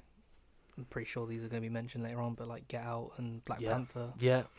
So, you know, it you know, even though there shouldn't be, this is the thing that's so annoying. Like, I hate that it's like, it started a movement. It's like, there shouldn't be a flipping movement. Why are there lines in the sand anyway? Anyway, yeah. Yeah. Who drew them? It really stresses me out. Yeah. But yeah, on top of that, you named basically most of mine. Yeah. A bar one. Ooh. Which is joint with Moonlight in my top pick for 2016, which is Train to Busan. Another one I haven't seen. Bro, this film has everything. Yeah. Comedy, drama, horror, suspense. Everything, man. It's so good. So yeah, it's basically about a zombie outbreak and they're getting a train to Busan, and it basically about 80% of the film takes place in a train, and it's mental. And these aren't like Shaun of the Dead zombies. These are like mental athlete zombies. Yeah. That could blast through doors. And oh, dude, this is another thing that we were mentioning earlier with Korean cinema when we're talking about with I Saw the Devil. Yeah. This one takes it to another extreme. It's genuinely like goes from huge comedic scenes straight into a horror scene where you're there like leaning forward and engaged in a comedic conversation, and then they smack the horror in your face, so you're 50 times as more scared, and you're like, oh, I wasn't expecting that because I was just having a laugh. And then when you're like, oh my god, and then it comes in with like a flipping sad scene with this young girl who's literally going to Busan to see her mum, and she's with her dad, and she's scared to crap, and then she's there crying in the corner. You're like, oh no, what's wrong with her? And then and then there's another comedic bit, and you're literally caught off guard every single scene. No, me and son watching it in the cinema, and we just like emotional roller coaster, man. Crying with laughter, crying fear, crying because it's sad, crying with happiness. It's like, oh mate, it's just everything. Yeah. Brilliant film, and I believe they're making a number 2, which is it the same director? I have no idea. Okay, well, and we can only hope. they're also bought the rights to make a Western version as well. Wow. Which again, I'm not massively excited for, and I think this should have just been a one-off. It should have been a one and done, and it was based off the same directors. He made what was it? It was an animation of a similar title. It's called like something Station or something like that, I believe. But yeah, I watched that as well. I mean, it's not as good, but I think that is also because it is an animation, so there is, it's a different format. Is it the same director? Yeah. Was this like his pitch for? No, it was an actual, because I'm pretty sure he predominantly before Seoul Station. Seoul Station. Yeah. But he gets the themes across, and I think whatever studio he pitched it to, they were like, "Can we make this into a feature?" I mean, that's an hour and a half itself. The animation. Yeah. Proper feature film. Yeah. They've done really well. It's not as good as I said, but if you're into your zombie stuff and want a fresh look with animation, like the Train to Busan is obviously the train, and then this one is about the same outbreak spreading into Seoul. So it's the same outbreak, but in different places. Clever. And I think that's what number 2 is going to be about. It's going to be in another area somewhere else after this outbreak. But it's such a contained story. Yeah, it's like, you don't need to do it. Again, it's just I would have preferred if spinner. they did Seoul Station as a live action and made that the sequel, rather than a Train to Busan 2. But obviously they want to keep the name for familiarity reasons. Yeah. Kind of feels like a sellout, but we'll see. Yeah. So yeah, going into 2017. Yeah, edging ever closer. Yeah. Do you want to go? Yeah, I'll do it. Okay, so just firing out from the top, I've got Baby Driver, Edgar Wright's follow-up to his Three Cornettos trilogy, I believe. It was the first one after, wasn't it? No. Yeah, after The World's End. Yeah, I'm pretty sure. Yeah. Really cool. I feel like it got underappreciated because Guardians of the Galaxy came out not long before and kind of used the whole music to drive the narrative motif. Even though I feel like this film does it in a more natural way to the story. It's completely different. Yeah. This is like integrated, like written into the script. Yeah. Like the scenes are, the momentum comes from the music. Like it's not like we've done this funny dance scene and went, oh, let's let him dance to this music and then put it in post. This is like, no, you have to put on your headphones and like, I'm pretty sure even when he was handing out the scripts and stuff, he was like, from this bit to this bit, listen to this song. Yeah. So you get. Didn't he hand out like iPods with it with playlists on? Yeah. For them to read and listen to at the same time. So it's so different, and that's the thing that people don't understand. Like everything that happens behind the scenes. Yeah. you just kind of go into the theatre and you judge it on face value, and you can't really look past that. But that's one of my number ones for 2017. Man. It's so good. I think it's a masterpiece. And the way that he has a baby, who's played by Ansel Elgort. Yeah. Ansel Elgort. Yeah. And how he records things and repeats them on a recorder, but also does the same personally. So he'll listen to someone say something cool, and then throughout the entire film, I don't think he actually says one original line of dialogue. He just re-says what other people have said.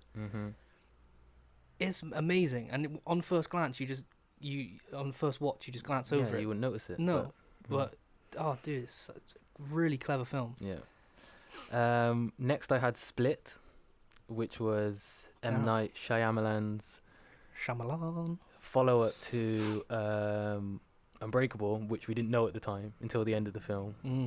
Nice surprise. Nice surprise. The payoff wasn't. But the payoff wasn't with the sequel. But that's a story for another day. Yeah, just very inventive, original at the time. Took us all off guard, I think. Also, again, James McAvoy. Yeah, and again, talk about a contained story. Yes. Like, we need to get this across to people. Like, audiences love contained stories with interesting characters. It doesn't always need to be some big blown out epic. No. They are fun, and if they're done right, they're really fun. Yeah. But as you'll go through our list of films here that we've put down as number ones, a lot of them are controlled. Yeah. Next I had Dunkirk, obviously Christopher Nolan's war film, which I have a lot of nitpicks with, but same. I still think deserves a mention. Yep. Then I had Get Out, obviously Jordan Peele's horror film, incredible. Logan, I've given an honourable mention for being the first superhero western, basically, and just switching up the game entirely. R-rated too. Giving us the Wolverine we all wanted to see from the beginning. Jesus Christ. Took so long. Like, he's got claws coming out of his flipping hands. Yeah. Like, let's slice some people up. Yeah, Come let's on. do it. Yeah. Yeah. Also hinted at some even crazier ideas, you know, for example, with Professor X getting so powerful that he... Oh, his dementia and stuff. Yeah, that he potentially kills the X-Men accidentally. When he has seizures and when he lets has... it out. I love that part of the film. So clever. Especially when they're in the hotel. And I think he's gone to get a car, Logan has. Yeah, and he then leaves for back. a second. Yeah, and then obviously... Did you know how they did that effect? No. They, obviously in post, they have those really cheap warp stabilizers in editing software. So what they did was sometimes if you have like, it basically just picks a point and then warps the screen to try and trick you into thinking that it's still. So they put the camera on a vibrating platform and then they chucked a warp stabilizer on it. So basically it stabilizes the middle bit, but everything else is like wobbling and flicking around. And it just creates this like really weird like perspective. And you know what's annoying? What? I did that in Parasites.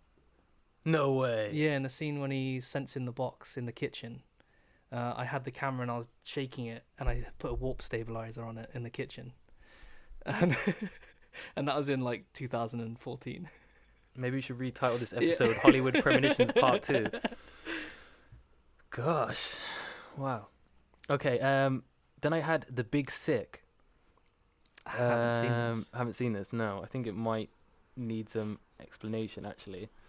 So this is a story written by the comedian Kumali. I need to get this right. Is it a comedy? I'm guessing. Kumali Nanjiani, who I believe has just been cast in the Eternals, the new Marvel film. Yes, and he's beefed up incredibly for it, and there's been a whole thing about that in the media. So yeah, you look at him here, he's just like skinny comedian, and now he's like have this seen beefy... this. Now I've seen the poster. Yeah. You've seen the film? No, I haven't seen the film, right. but I've seen it marketed. Yeah, it's just a cool, I guess, romantic comedy about a grad student who falls in love. He's Asian, obviously, so he comes from a family who's quite traditional, and they want his parents expect a certain thing from him, but obviously he wants to be a comedian. It's based on his real life, to be honest, and relationships that he has had. Yeah, it's just a very honest, open, portrayal of those situations. I really enjoyed it. And then I had Life by Daniel Espinosa, which had obviously Jake Gyllenhaal, Interesting. Ryan Reynolds, and Rebecca Ferguson. Yeah. I missed this one in theaters. I Same. watched this on Netflix, I think. Yeah, I think I watched it on Now TV. Yeah. On Sky. And I mean, I remember hearing about it coming out and seeing some of the trailers, and I thought, oh, it's just another Alien rehash. You know, we've seen a million films like this. Mm-hmm. Then obviously I realized he was in it, and I thought, okay, they must have signed on for a reason. Yeah. Anyway, I missed it in the cinemas for whatever reason. Watched it on Netflix, and I understood why so many great actors were involved. Because although it was a story that we're familiar with, it was told in a very unique way, in a new way, and again, subverts audience expectations quite a lot. Mm-hmm. Yeah, definitely one to watch. Yeah. And my favorite film of that year is Mother. That's in my honourable mentions. Mm. A horrible film, but brilliant. Brilliant in all senses of the word. Yeah. Yeah. I I am glad that I wasn't in the cinema watching it. I'm glad that I had the pause button because I needed breaks. Yeah. Just, man, I was anxious. I was sick. I was exhausted. Yeah. I watched it in the cinema and I was exhausted. Yeah. I felt like I needed to come out, have a shower, and go to bed. Yeah. Like it was that draining. Yeah. But yeah, I can't say much without spoiling it. But let's just say it's not what you think it is. It deals with huge themes, very important issues as well that are completely relatable today in today's environment, more so than ever. Very relevant. And it's not told in the typical fashion. You kind of have to go in with your thinking cap on. Yeah, and you've got to keep an open mind. But otherwise, incredible. So yeah, that is my top film of 2017, Mother! Exclamation mark. My other, well, I've got just to go on to the honourable mentions. I've got The Shape of Water. Oh yeah. Blade Runner 2049. Did you mention that one? I didn't. I have reasons for that. I have reasons for why it wasn't going to go on, and I have reasons why it did go on. Denis Villeneuve for one. Yeah, that's a big reason to go on. I think he done the best job that he could with it. And to be honest, this is a very unfavourable opinion, but I'm not a massive fan of the first Blade Runner. Yeah. Mainly because I also don't know what cut to watch. So let's go with that as well. Yeah. But this film, oh man, this film was, I don't know, just had like this nice feel about it. The visuals were gorgeous. It's just nice. Yeah, again, there was like some nitpicky things with the story. It felt a bit, I don't know, it thought it was being clever, but it wasn't that clever. I feel like it could have gave a little bit more leeway to the audience, but yeah, that's up on there. Again, Mother, three billboards outside Ebbing, Missouri. Yeah. That was a surprise. Yeah. That was really enjoyable. The Killing of a Sacred Deer. One I really need to watch, but haven't seen. Is, again, a similar kind of feeling that you get from Mother, just not as full on. Like this looming, I don't know, like gross feeling that you're just like, I don't know what's going on. I really want to know what's going on. And it's just eerie. I don't know what it is, but it's a really good film. But who's the director of that again? It's the Greek director, isn't it? Yeah, Yorgos Lanthimos. Right. Yorgos Lanthimos. Because I've seen one of his films. I've seen Dogtooth, and that is definitely along the same lines of making you feel really uncomfortable, really uneasy. It deals again with like incest and sort of home entrapment. And yeah, just ratchets the cringe factor up to, not cringe, that's the wrong word, the unease up to 10, making you feel as uncomfortable as possible. And I guess he's obviously followed that through. Yeah, that's brilliant. Then I've also just got to finish it off is Coco and Okja, which you should talk a bit about Okja, I think. Oh, I should do. Yeah. So Okja is about a genetically altered pig that a company is designed to, basically this giant like hippo-sized pig, and it's a play on obviously the meat industry. Yeah. And this meat industry is the world leading in the film, and they want to save money, so they basically genetically created this super pig, which they call it, and they send it around to all these farmers around the world, and they create like a big competition about it. And we go to the one which I believe is in Korea. I may be wrong. And you kind of it gets called Okja, and it's adopted as a pet, and it's this lovable, personable animal, which all animals are. Just saying. Slide that in there. Just saying. And it's a gorgeous, like, it's a beautiful film, but it's difficult to watch, and they play on this company coming in. They try and take the pig, and they want to turn it into meat, basically. But one thing that they do play on is, and they bring in, is the ALF, the Animal Liberation Front, which has a few mixed opinions. But something interesting is that my great uncle was one of the founders of the Animal Liberation Front. And it's been a huge kind of impact on my life, my family's life, and we're all veggies and now actually going on vegan, quite a lot of us. So it was nice to kind of have a film which kind of puts this in, lack of a better word, like a more chewable, digestible film. Just because if you try and, put a documentary in someone's face going, this is the meat industry, they'll just go, no, I don't want to watch that, and they'll put it aside and they'll go buy, continue to feed into the industry. What they've always known. But obviously with this film, it wraps it in like this cuddly package, which is quite ironic because that's the same thing that they do with meat. And it's just a really clever film, and I think it was one of the, I might be completely incorrect, but I'm pretty sure it was one of the first to get accepted into Cannes of Netflix's films. And again, and again, that is. I remember it as part of all the advertising, the Netflix logo on there. Yeah. I just got the poster up now. Yes. Yeah, and again, I believe it's the director Bong Joon-ho. Bong Joon-ho, yeah. Who done Parasite, the one which is just going to come in and sweep the Oscars, I believe. Which I'm looking forward to seeing as well. But yeah, that's a little digression onto Okja there. But yeah, and Coco as well. Coco is just a gorgeous film that shows you a lot about the Day of the Dead. And so just that part of the culture. Yeah, sorry. Just while we're on the topic of the director, Boon Jung-ho, is you may remember back in 2006.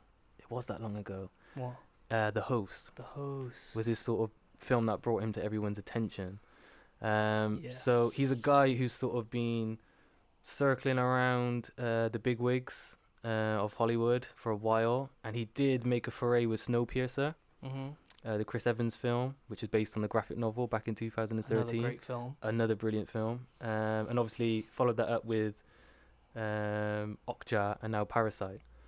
So a great foreign film director that I advise everybody take a look at, who's only going to go on to even bigger, better things now. Yeah, definitely. After the Oscars this year. Yeah. And he had his own film called Mother as well. He did. Which I haven't seen also, but that had some critical acclaim. Yeah. Done quite well on the festival run. So yeah, that's oh no, I didn't say my my number one. Oh my god. You Were Never Really Here. Was that 2017? Yeah. Do you have it in 18? Yeah. I might have the wrong. It might be the American release. You might have the UK release. Because I feel like it was 18. No, yeah. It might be the American release. Yeah, I think, yeah. Let's just rewind. Put that into the 18. So yeah, that's 17, everyone. Going on to 18. I'm glad if we got to keep this, because otherwise my list for 2018 is pretty poor. Cool. yeah, I'm just gonna, because we're banging on a beat. Just a bit. Yeah. I'm gonna quickly roll off my honourable mentions. We got Black Panther, Yes. A Quiet Place, Hereditary, Yes. Spider-Man into the Spideyverse, The Hate You Give, Searching, which is ridiculously underrated, which I think people should definitely go and see. Right. Found footage, all played out on a computer screen, on multiple computer screens. Is this the one where the daughter goes missing and the Yeah. father has to try and find her? Have you seen it? No. Oh, dude, man, I thought it was just gonna be a laughable or another found footage, Yeah. just a guilty pleasure. No, man, I was on the edge of my seat. It was really clever. And it's all shown through like laptops, mobile phones, yeah, CCTV. all on a computer screen. Yeah. Yeah, the Incredible. whole film. So yeah, that's Searching, and then A Prayer Before Dawn, which was again a very uncomfortable film, where a young Manchulian kid from Manchester moves to Thailand and gets arrested for drug possession. Obviously, when you're in a foreign country, they like to take liberties, and you would not want to be in that situation. And it's about this, you know, Just possession, not yeah. supply or anything like that. They don't really go into it, but from what they show he gets arrested for is possession. Yeah. But he has a fair amount of in his Yeah. possession. Yeah. Okay. I don't know why I was being pedantic there. I just how dare they? It's only a little bit. He's only having fun. No, don't do drugs. Yeah. And he gets arrested, and you just see this basically just this white scrawny guy amongst these tattooed gangsters in Thailand. And he's a fighter anyway by trade, and he finds a newfound passion for Thai boxing. And I think he goes on to be a record holder within the sport. Is this based on a true story? Yeah. So in real life, he went on to be a record holder within the sport? Yeah, I'm pretty sure. He fought because when you're a fighter, the prisons put you up against prison. Right, yeah. And they hold their own tournaments. And you basically get treated like, not a celebrity, but you're put up in the scales when you're a fighter. You go up the food chain a little bit. Because they don't want you to get beat up when you're going to, possibly make your money in the ring. Yeah, So they want you fresh for the fight, essentially. Yeah. That's an interesting film. Another one which flew under the radar is Overlord. Yes. Which people should go see if you're a horror fan, World War II fan, zombie fan, especially. This film's so good. J.J. Abrams produced it as well, I believe. Yeah. And then the next one, which I only watched recently, is Bad Times at the El Royale, which is also very fun, and Chris Hemsworth is hilarious in it. And that scary, is Drew Goddard as well, who did Cabin in the Woods, if I'm right. I think you are right. But yeah, man. The set, everything. I think they built the whole motel from scratch, and it is gorgeous. Literally, man, you're going in there, and I can imagine you watching it, and you just be breaking the set apart. It's so good. And the how they tell the story as well. I don't want to give too much away, but it's not in conventional sense. Right. It's very linear. No.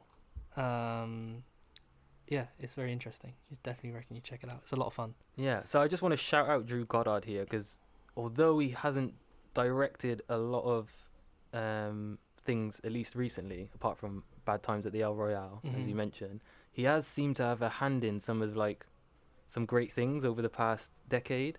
For example, he was executive producer on Daredevil. No, what, the TV show? Yeah. Okay, good. He was a writer on The Martian, the Ridley Scott sci-fi film. Obviously, he wrote and directed Cabin in the Woods. He was a producer on Lost, the TV show. Yeah. Nice. So yeah, and he was attached to do a Sinister Six film that never came about. Yeah. No way. In development for years and years, before the rights changed and Marvel got some control back. Up. Yeah. So that would have been interesting. Yeah. Yeah, he also worked on Alias. If anybody used to watch that, good, cool show. What about yours? Your honorables. Right. Okay. Honorables. I'm just gonna fire through. Mm-hmm. Black Panther, Ryan Coogler. Yes. Ready Player One, Steven Spielberg. Hereditary, Ari Aster. Now, I didn't actually rate this one extremely high, but I have got a big, big respect for this director, and I am, Yes. out of all the directors working at the moment, I'm looking forward to what he does next Mm-hmm. more than most. He's got a lot of skill. He's got a lot of talent. He's still finding his way, I think, in terms of the kind of stories he wants to tell, but the way he tells it, incredible. Yeah. Next, I had Annihilation, which was I Alex. was close, man, to putting that on. I couldn't get into that, but Yeah. I mean, again, not for everyone. Deals with some far out themes.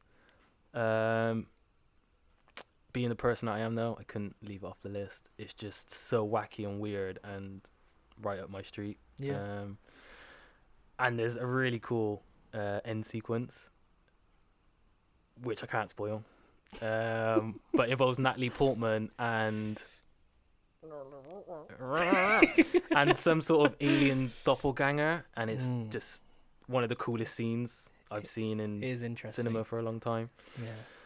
And Very unique antagonist. yes, to say the least. Yeah, that's about as much as you can say. Yeah.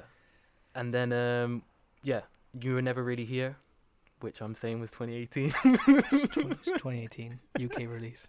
You're and right. yeah, and my favorite film of that year was Spider-Man Into the Spider-Verse. Seems a bit, I don't know, a bit I wouldn't say so. not what you'd expect, No. but I mean, even if you strip away all the, the lights, the color, the action, the Well, comic book style. It's a feat in animation as well. Well, yeah, It was but a mix in. I remember Vaughan saying, I'm going to completely butcher this, but Vaughan, my cousin, who's studying animation at the moment, he was saying that it was a mixture of multiple techniques of like 3D, 2D, and they would mix the different characters and different scenes with different effects to create various effects for the scene. So like if you pause it on some points, like in the 3D stuff, they've animated so it looks like 2D, but actually they've got like the hand split into 3 to create motion. Yeah. It's to give it that odd and they comic added like book scratch. feel. Yeah, and they added like the scratchy stuff on top. Mm. It just looks great as well. Yeah. It is a live action comic book essentially, but I feel like even with all those factors, you strip that away, at its core, it's just a beautiful story. Yeah. About one young guy. And again, I don't want to harp on about this, but it was great to see it being a black character. And not just black, actually, black and Latino. And I don't know if you're familiar with the comics at all, but it is suggested that he's gay or bisexual, at least. Oh, really? Miles Morales, yeah. Which isn't obviously something they went into in the film. But just the fact that now he's on screen, they've got the opportunity to portray that if they want to down the line. Yeah. Warms my heart. Yeah. Yeah. It is a good film, man. Really, and when it came out as well towards the end of the year was just like the perfect time. I think it just rounded off the year nicely for me. I was sort of on and up anyway, feeling good about things, and this just like propelled me into the stratosphere. And also it was nice to just see what is probably the best Spider-Man film. Yeah. Yeah. Yeah, it is. Yeah. No, yeah. Yeah. I think, I mean, best Spider-Man film, and then obviously live action Tom Holland. Yeah. I don't think it's got much better than that. No. But yeah, my top 2 was Roma, which again is Alfonso Cuarón. He wrote, directed, and shot the films. He was the director of photography as well. Like, this is like pure passion project for this guy. Yeah. It's just a beautiful film. Like, it takes a bit to get through it because it's very unconventional again. Extremely stylized. You have to be patient with it. in a realistic sense, not like Nicholas Winding Refn kind of patient, where you're because you're absorbed by like these beautiful lights and all this like aesthetic and stuff. But this one, it's black and white. It's showing you how gritty it is in this Mexican setting, and it was based in a certain time where there was like riots and whatnot. Yeah, it's gorgeous, and it obviously won 3 Oscars: Best Foreign Film, Best Director, and Best Cinematography. So Alfonso Cuarón came in, made his film, did what he did, Wiped the board, wet the board, and just claimed 2018. Yeah. And then my next one, which I watched recently, is mid-90s. Yes. Absolutely gorgeous, man. Yeah. I think it was exactly the same thing. I watched it back to back. I watched it like the next day again, and it was just this really nice, pure, nostalgic feeling. If you grew up in the 90s, you have to watch it. Like if you experienced any kind of, and it's not even that. Like you could probably watch it and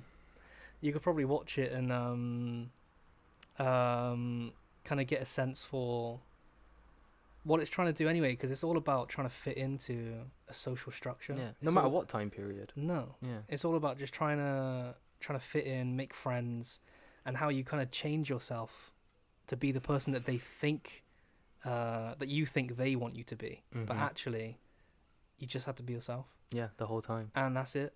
And it's about this. It's awesome as well. It's written and directed by Jonah Hill of all people. And surprisingly, I'm even more excited to see what he does next. Yeah. And he's taking his time, and I want him to take his time. Yeah. And I'm looking forward to seeing what he does next. But he had a nice mix of actors as well as unknowns and real people, like these real skateboarders. And he was like, it's difficult. He said something like, it's difficult to get actors to skate, and most of the time in films, like, it's completely butchered when people are doing skateboarding. So he was like, no, we're getting skateboarders and they're gonna act. And dude, they out-acted some of the actors. Like, it's so good and it feels real. But yeah, that's my 2 top twos. Nice. 2018. Solid.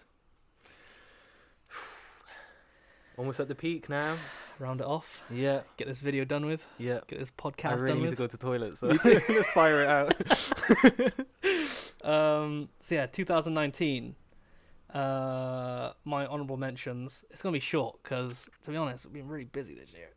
This past year. So. No, to be fair, we've sort of embarked on our own journey of self-discovery in filmmaking, and as such, it's meant that we've had to focus a lot of time on the process of actually putting things together rather than sitting down and enjoying and watching films. Yeah. So especially these last 2 years, forgive us, we haven't watched some of the films that we should have seen maybe as film fans. Yeah. So our list might be a little bit short. I'm sure we can do an updated version later on in the year. Yeah, definitely. But yeah, let's just go for it. So yeah, my honourable mentions are The Irishman, Once Upon a Time in Hollywood, Dr. Sleep, which was a big surprise, Toy Story 4, and a little movie called Cosmos, which would be fun to talk about. Yes, it will. With these 2 brothers, Elliot and Xander Weaving, and they basically made this ridiculous, like, large-scale, zero-budget film. Sci-fi film. Of all. And it all takes place in the back of a car with these three astronomers. And you just, it's so amazing, man. Like, if you can, go check it out. I'm pretty sure they got it on all streaming platforms at the moment. You should definitely give it a watch and support the guys, because they have a huge future ahead of them. And I'm putting a little indie zero budget up against all of these films, so take what we're saying. Yeah, I mean, watch the film and the budget doesn't even come into question. No. It hooks you from the start. You buy into these characters, you care about them. Yep. So much so that actually the bigger picture is almost a byproduct of what's going on. This could be an emotional comedy drama about 3 friends on an adventure, or just spending time together, with just this little sort of backstory or sort of hidden story or subtext of, the search for alien life in the universe.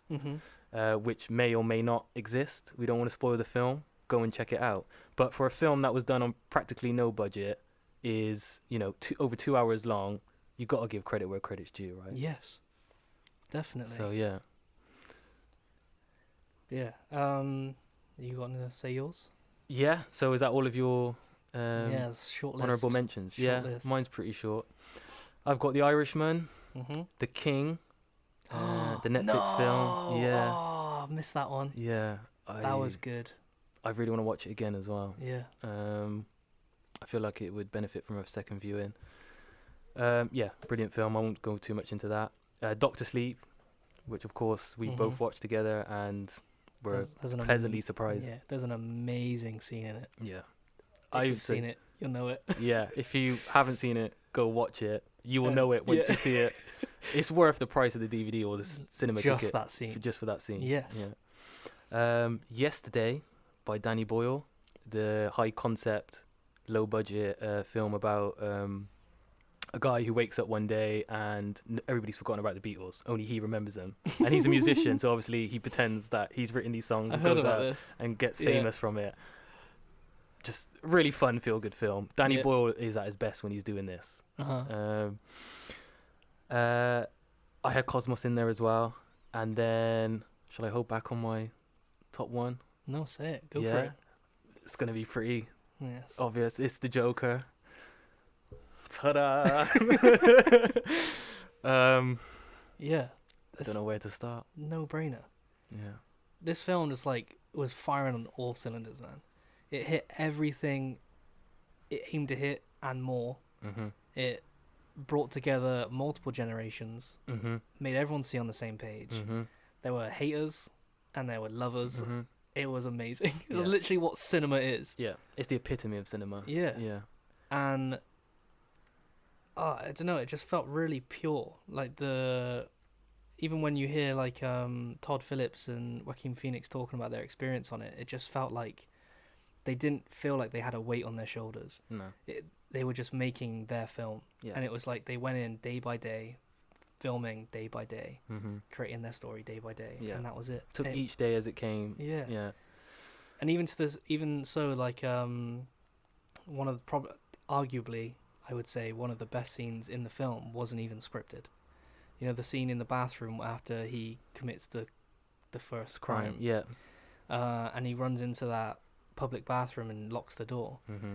I don't know if you've seen, but Todd Phillips has said quite a few times, and said recently on the Hollywood Reporter Roundtable as well, saying that it was originally scripted so that he comes in, slashes the gun, wipes his makeup off, gets changed, freaks out a bit of laughing, and then goes home. Mm-hmm. And when they got there to film it, they both just looked at each other and was like, we spent almost 6 weeks now filming. This isn't Arthur. Arthur's not going to do this. This doesn't make any sense. Mm.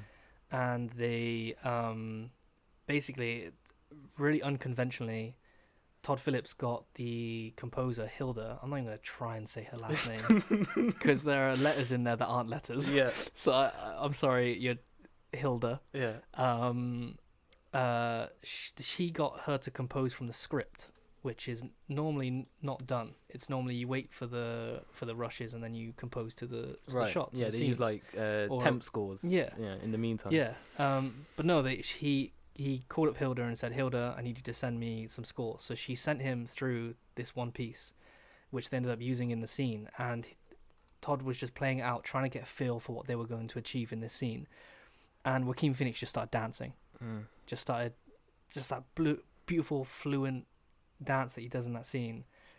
And they just had a conversation saying, yeah, it makes sense. Arthur, and apparently in prep they would always talk saying about Arthur had music in his body and stuff, music in his soul. So he was like, of course I'm going to dance. Mm. And it's just one of the most gorgeous scenes. I just didn't even know what to feel when I was watching it. Mm. It was just raw, and I felt like there and then, like, that is going to be, like, I don't know, it just felt like history when I was watching it. Yeah, history in the making. Yeah. So obviously over here it's a bit taboo to stand up and clap at the end of a film. In the States it's a bit more normal. Apparently you can get away with it. Quite a few people do it, especially for fanboy films. Yeah. There's only 2 films that I've ever stood up and clapped for.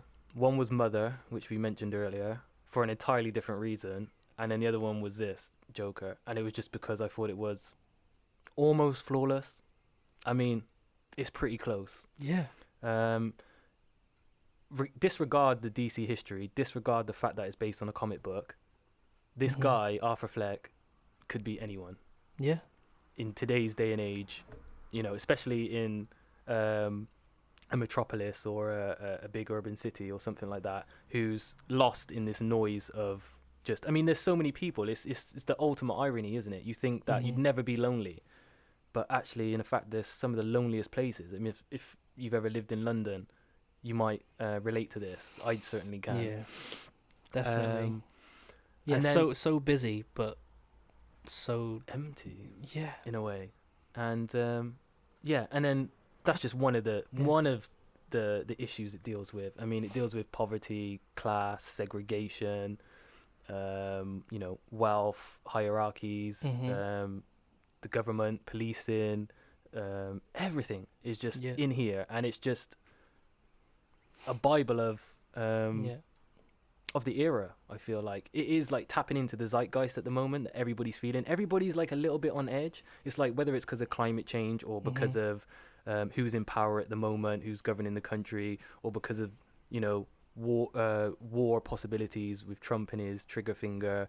Everybody's like a little bit on edge, and that's what this film felt like, is just on edge the whole time, like and everyone like it. Like no one really, like his psychiatrist is like getting fired halfway through the film. It's like there's no security anywhere. No. Even in the place where he should have security, there's nothing. And it's like, it just felt like that throughout the entire film. There was like scenes where he was with his mum and it was all secure. No, that flipped on the head. You finds out something new and something else happens. He's getting into a relationship. Nope, flips on his head. Something else happens. The whole way through, he thinks he's killing it at a comedy show. No, he's being laughed at, not laughed with. There's like all this stuff, and it's just so unstable. And it's like, and it makes sense. And the other thing that I love about this, and that not a lot of films do, is they always jump straight to like the climax, like, this is what happens from this effect. And then it's like, no, what's the build up to that break? That's what we care about. Like, that's what people should care about. And it's a big thing that happens in society at the moment, where people can point a finger and go, well, you did that, so I'm going to judge you on that. When it's like, yeah, but instead of going, why did you do that? Well, let's look at that, and this is why you probably did that. Or maybe I can have a little bit of empathy for you because, you know, and look at it from that way.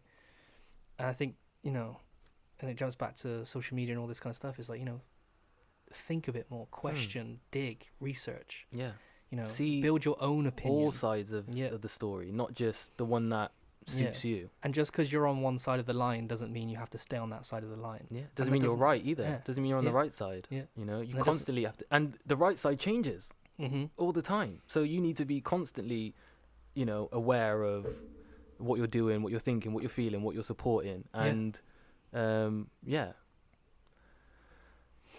think it's going to go down as a cult classic, as one of the greatest films of all time. 100%. I hope they don't do a sequel. Not a direct sequel anyway. Yeah, there is talks. But even if there is, there's that first one. No. And hopefully, you know. I mean, I've been a film fan for a while. There's a lot of film franchises that I've been in love with that have not gone the way I wanted them to, and I'm happy to still have my originals. So if they did do a sequel, it wouldn't be the end of the world. But I feel like a sequel, if they did do one, would lose a lot of what made the first one great, which was these the tackling of these social issues. I feel like they would get lost in the sequel, and they would focus more on just you know, the IP, which is Joker and the DC world and stuff like that. I agree. And in which case, you might as well go back and keep on doing your DC universe and not do these, you know, individual films. These need to be something else entirely, in my opinion. Yeah, they do, and they need to just be solo films. That can be another talk. I'd love to talk all day about the Joker. So Should we wrap it up there? Yeah, before I wet myself. Yeah. So yeah, thanks for listening. Again, you can follow us along Instagram, Facebook. Follow us on our website. It's all at studio7films.co.uk. Yeah, keep up to date with our films, our projects, everything that we do, and us personally. My name's Joshy Lee, and I'm Luciano D'Amato. You can find us both on Instagram. Yeah, we're all linked to the account. So, but yeah, thanks for listening. Hope we entertained you for 2.5 hours. Yeah, jeez, sorry guys. Yeah. Yeah, thanks for listening, guys, and we'll see you again in a couple weeks' time. Yeah, see you soon. Take care. Bye-bye. Bye.